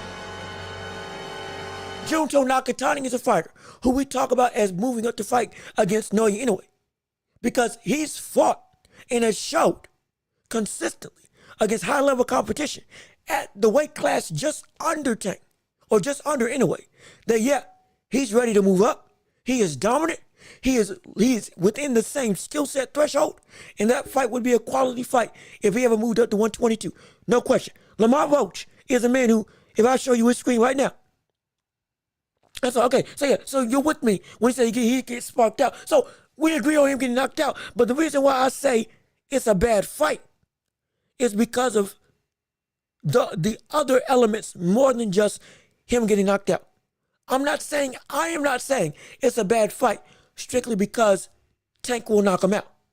Because if that's the case, I thought Tank would knock out Ryan Garcia, but that fight wasn't a bad fight. Tank versus Leo Santa Cruz, that wasn't a bad fight, but he got knocked out. So we're there. But for those of you for others who may be confused or may have the feeling of why would he say that this is a bad fight, only because I think Tank gets knocked out, You have to look at who Lamont Roach is as a fighter. And I'll show you right now. Come look and see. Lamont Roach is 25-0 with 1 loss and 1 draw. He got 10 KOs on his resume at 130. 10 knockouts at 130. So, excuse me, I was wrong from the standpoint of his ability as a boxer. He is not up to par when it comes to a power standpoint either. For perspective, Shakur Stevenson just got his 10th knockout on his resume. 10th or 11th knockout on his resume against Josh Padley. So, power-wise, they're both in the same threshold. 6'7", Tank 6, or Lamont Roach is 7'5". Tank is 7. Lamont Roach is 5'7". Tank 5'4". So he's taller, sure. Got a longer reach than Tank. 68 to 60? How tall is Tank reach? Tank reach is 67? So a 1-inch reach advantage. Tank 5'5 and a half, 5'4", just about. 5'5 and a half to 5'5", maybe 5'4", depending on who you ask. Only a 1-inch reach advantage. Coming in with 10 knockouts on his resume. With 25 fights, already lost to a brother in Jamal Herring, who, mind you, Shakur beat, and we all would say that would have lost to the likes of not anyway. Jamal Herring lost to Shakur, who we always say would lose to the likes of Tank. We know that would be the case. Had a split decision with Hector Luis Garcia, who again Tank knocked out. And we just said you can't in situations like Madrimov, you can't compare fighting that with fighting likes of Canelo. Understandable. But in this type of situation, you can't. Because Hector Luis Garcia also moved up, also fought against the likes of Tank Davis, and legitimately got knocked out.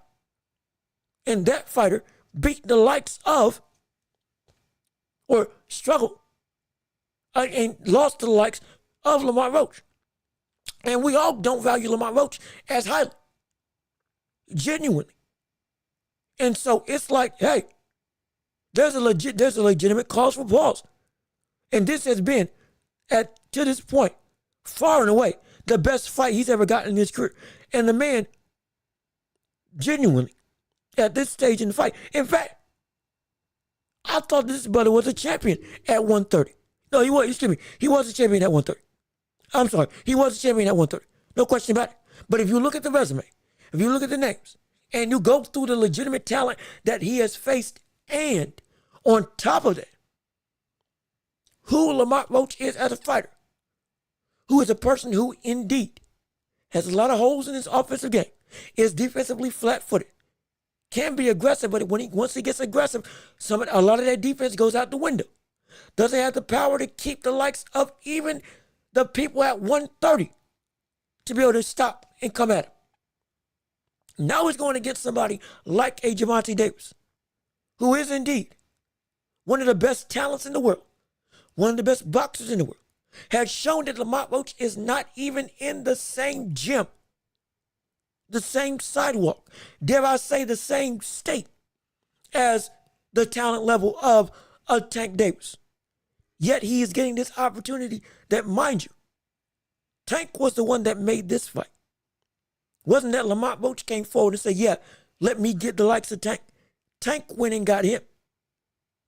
This is different. This is bad on so many levels. That's why, in my opinion, this is indeed a bad fight. And yeah, and I hear you. And so you see what I'm saying? I hear you. Not really dangerous per se. And this is not disrespect to Lamont Roach. Again, I've known about Lamont Roach. I respected his ability. But the man, just before dropping the belt, which he won against Hector Garcia, who he defended one time against the likes of, who was it? McCrory. After that, nah.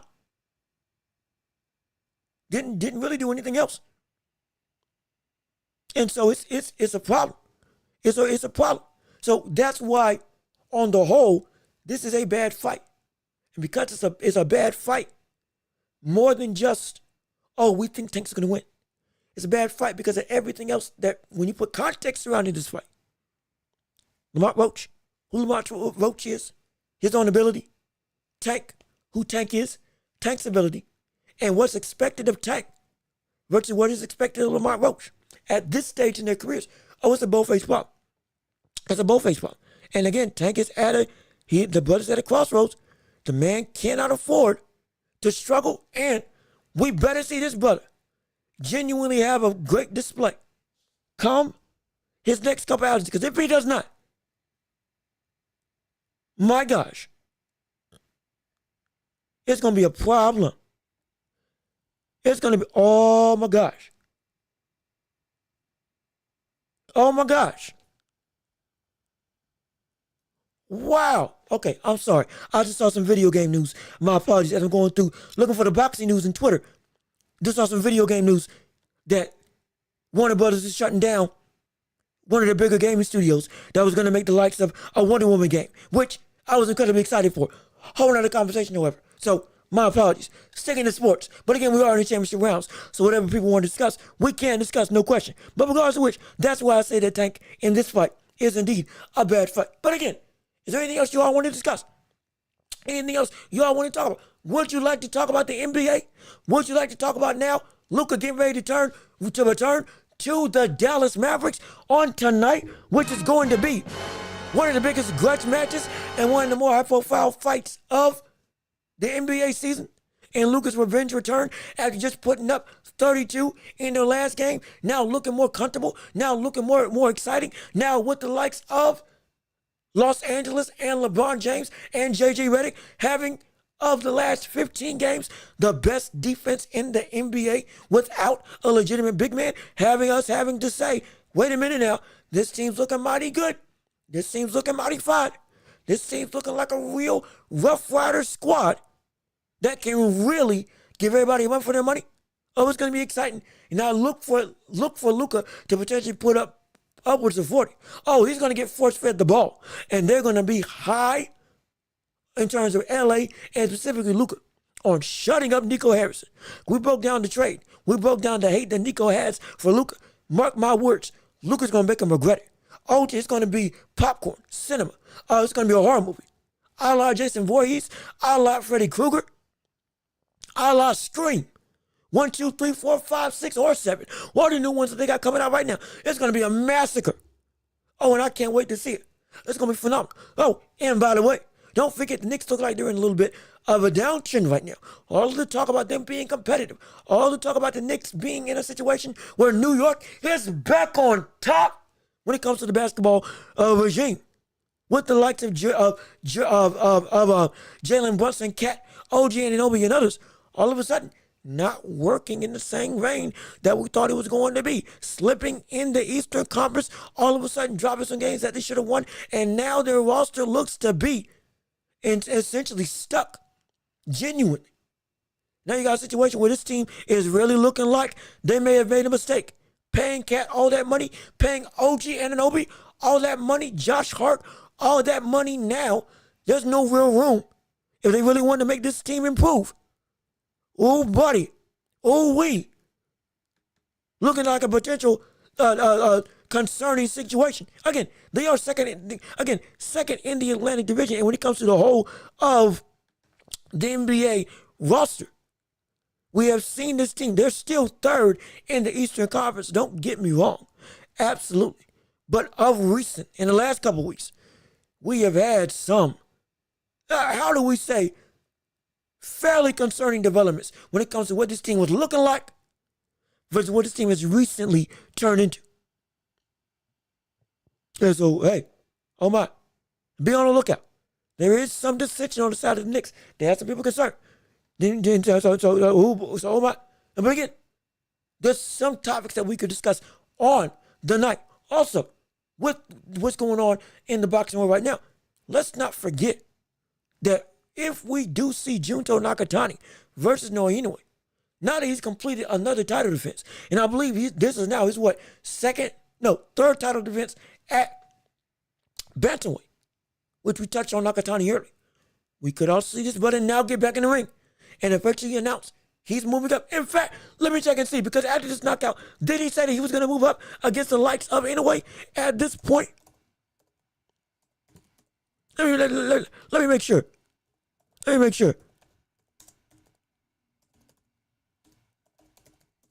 Junto Nakatani of recently, has he said anything about moving up yet at this point? Hopefully so. If not, match. That's right. Trying to shoot. Looking. Okay, excuse me. Looks like he's gonna fight Nashidi next instead of going after Junto. So again, this was since he said that quote that he wants 2 more fights. This was the first defense. So excuse me, Nakatani. He's defended the belt 3 times at bantamweight. This was since he's made that statement. This was the first of his 2 defenses that he says he wants to make at bantamweight before inevitably moving up. So be prepared. Be very prepared. Be incredibly prepared. Get ready. My gosh, get ready. Because I've said this multiple times. We are indeed now legitimately 1 fight away from getting Nakatani versus the likes of Naoya Inoue. Shoot, we may just get Nakatani, or we may just get Inoue versus Madrimov. Because if you can see, if I go to where's the Ring magazine right now? In fact, let me put it up right now for you all to see. Let me pull it up right now for you all to see. Oh, they posted a different angle of the Chris Eubanks. In fact, they posted a different angle of the Chris Eubanks slap. I'm gonna show it. Let me show. Let me get the news real quick of what I saw with Inoue versus Madrimov. Then it says as I'm scrolling. But I know under per Turkey Al Sheikh, he was saying that with Inoue versus Madrimov, that's a fight that he's genuinely looking to make. Here we go. Here it is. Yeah, right there. If you take a look and see. Per the Ring magazine. Oh, excuse me. Per the Ring magazine, and not Al Sheikh, but Akhmadaliev's manager, talking directly with Inoue's team in terms of negotiations. So excuse me, not in talking with Turkey Al Sheikh, but in talking with directly across the table with Inoue's squad. Everything is actually clearing up now. We're beginning to have positive conversations with Inoue's squad. And if you know, we've talked about this fight. It's been said that Inoue has been avoiding the likes of Madrimov. It's been said that Inoue has genuinely been looking to get away and run from the smoke that is let me make sure I got this right. Akhmadaliev. Excuse me. Running from the smoke that is Morjan Akhmadaliev. And now these fights are legitimately going to happen. Now, with these negotiations, understand, I've never said that he ran from smoke. I never said that he actively was trying to avoid any action. I've always been of the standpoint that Inoue has always been taking on the best challenges available. Genuinely looking to make whatever he can the best that he can. Absolutely. But at the same time, we know that Akhmadaliev is still a threat in the division, though he's been calling out in a way while he's still been conquering weight classes, conquering bodies and all this stuff. But now that this fight is going to take place, shoot, for any detractors who talk about Inoue, with this fight now being made, what's your excuse now to deny the greatness if we indeed see Inoue beat him? Because I don't understand, because there is now some more hate than I would like to see on the side of Inoue and his legitimate greatness. When he beat the likes of Nonito Donaire, the first and second time, it was like, okay, that should have cemented him as how great he indeed was. Still got some flack. Nonito Donaire was over. Then fought against Marlon Tapales, who indeed was a great fighter. Gave him one of the best fights of his career. But then indeed stopped the brother and fought him and knocked him out. Still got some flack. Fought Stephen Fulton, who was on the cusp of pound-for-pound recognition and acclaim. Outboxed him, won every single round. Fought Fulton's own style and beat him, and then knocked him out.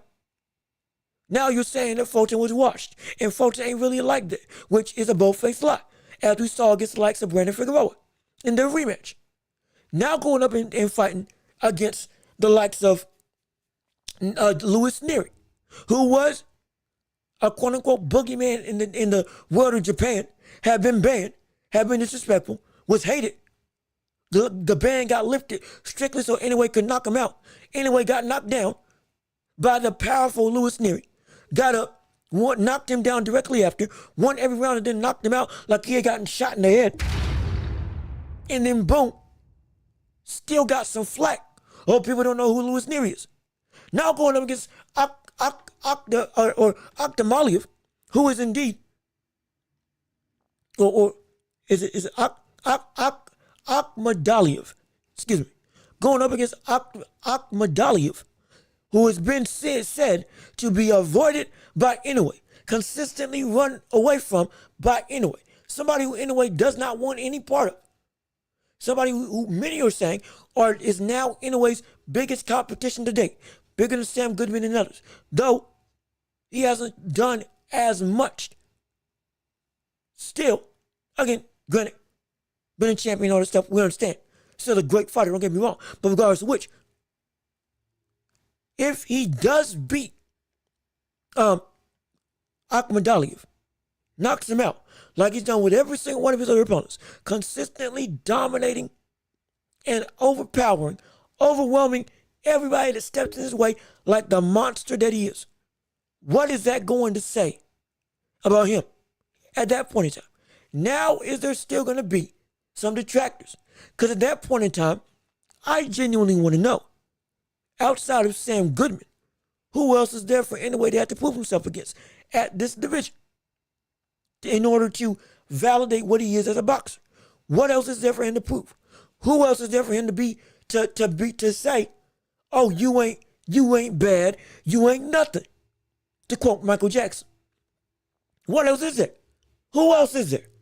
What else does he need to show?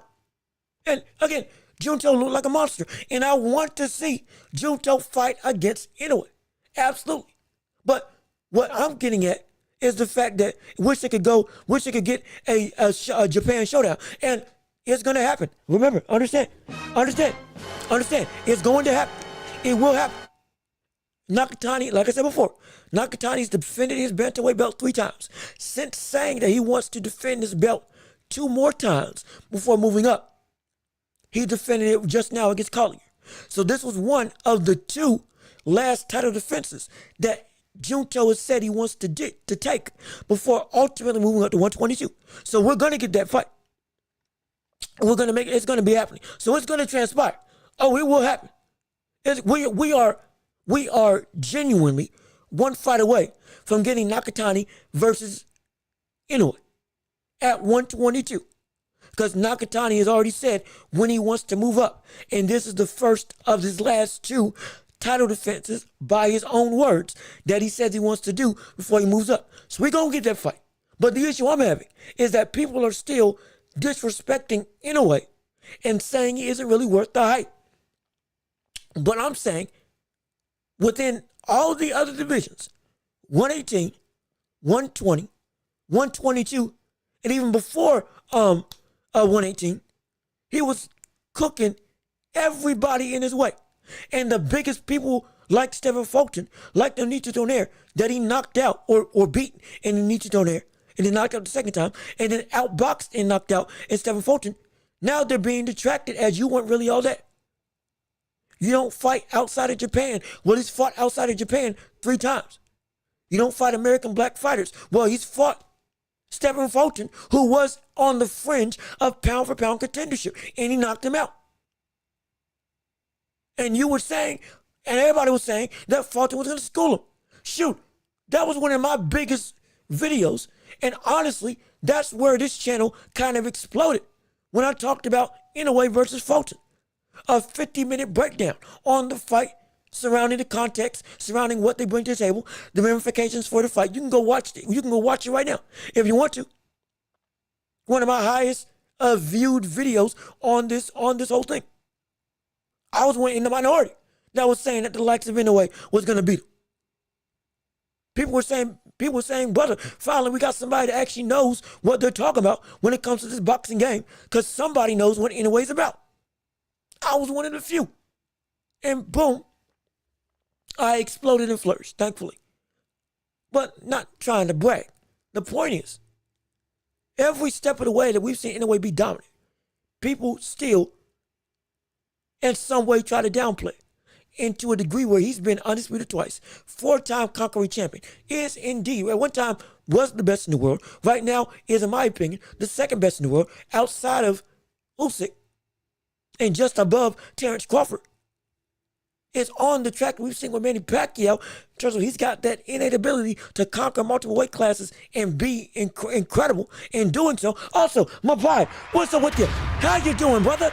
Glad that you here. Leave a like on the stream. Hey, you're late. It's all good. We're just glad that you tuned into the show. Absolutely. Right now, we are in the championship rounds, so you can talk about anything and everything that you would like to discuss on the show. Whatever topics, opinions, debates, just talking points in or outside of the sports world, you can discuss right now. If you want, go back and listen to whatever we talked about earlier in the show. No question about it. But regardless of which, that's why I talk about with Inoue. Because Inoue is indeed incredible. And to keep, what does he have to do in order for it to be consistently accepted that, yeah, no, this brother's the truth. If even Tank giving him his respect, it's still not enough for people to vouch for him as something real. At that point, I don't know what else he can do. Except for, like, some way in a dream matchup, beating Tank. And then at that point, if they still try to detract it, then I don't know what else to tell you.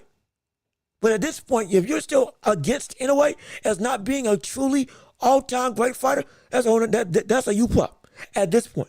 And I don't know what else to say. As a pound-for-pound fighter, you still don't agree.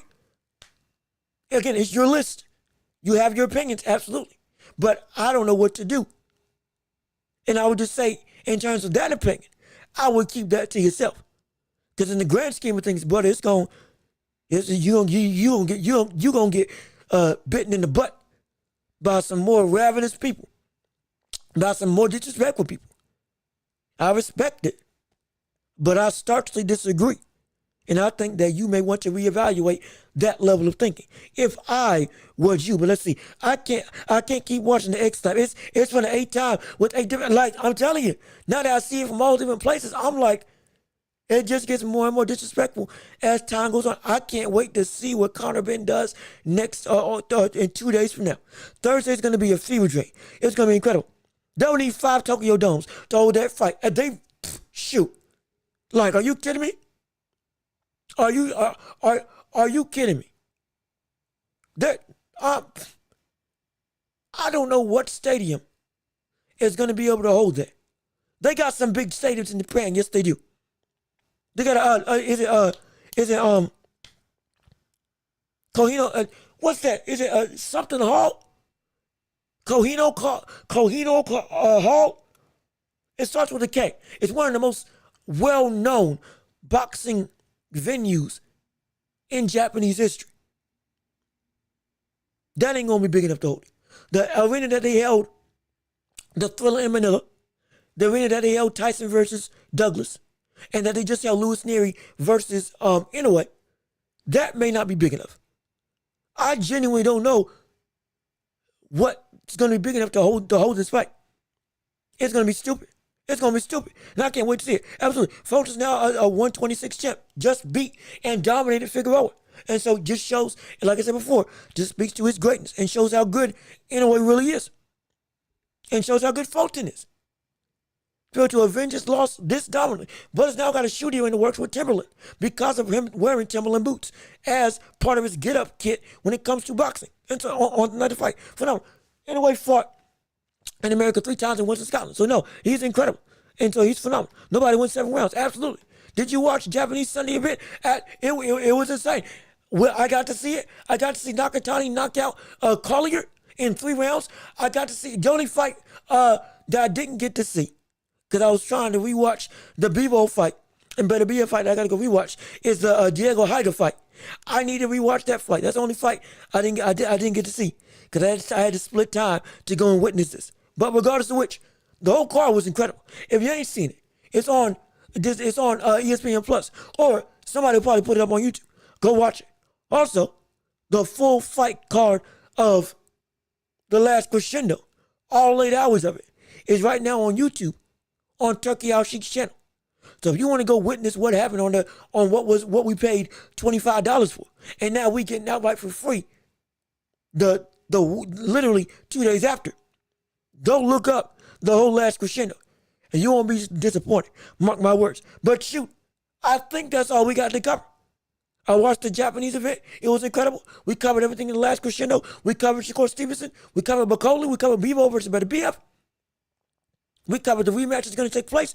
We covered all that and more. We covered Tank. We're going through other events in the show. I think we about good. And so with all that being said, this has been another episode of The Watch Report with me, Jean-Luc Welch, on YouTube and every podcasting platform. Imagine. I want to thank you so much for tuning in and listening to the show. Yes, indeed. We've had a phenomenal time going through, talking through the events, having a time. Got to see us slap and everything. Just having ourselves a good old-fashioned debate. And straight up, great breakdowns, great conversation, great, absolute, incredible talks with you all. Don't worry, we'll still have more to cover. Look for Luka versus the Mavs tonight on TNT at 10 p.m. You don't want to miss that. We're going to talk about the aftermath of that. We'll touch on the NBA. We'll touch on more boxing. We'll touch on more with Tank and Lamont Roach. We'll touch on all that and more as the weeks go on. Don't go anywhere. We'll come back this Thursday for more shows to come. I've been Jean-Luc Welch. Y'all have been wonderful. Peace and love. Well, we are out of here. Yes, sir. Yes, ma'am. Thank you all for showing up. Leave a like before you leave. I'm getting out of here to get some food. And we'll see you all on Thursday. We out. Be safe and enjoy your day.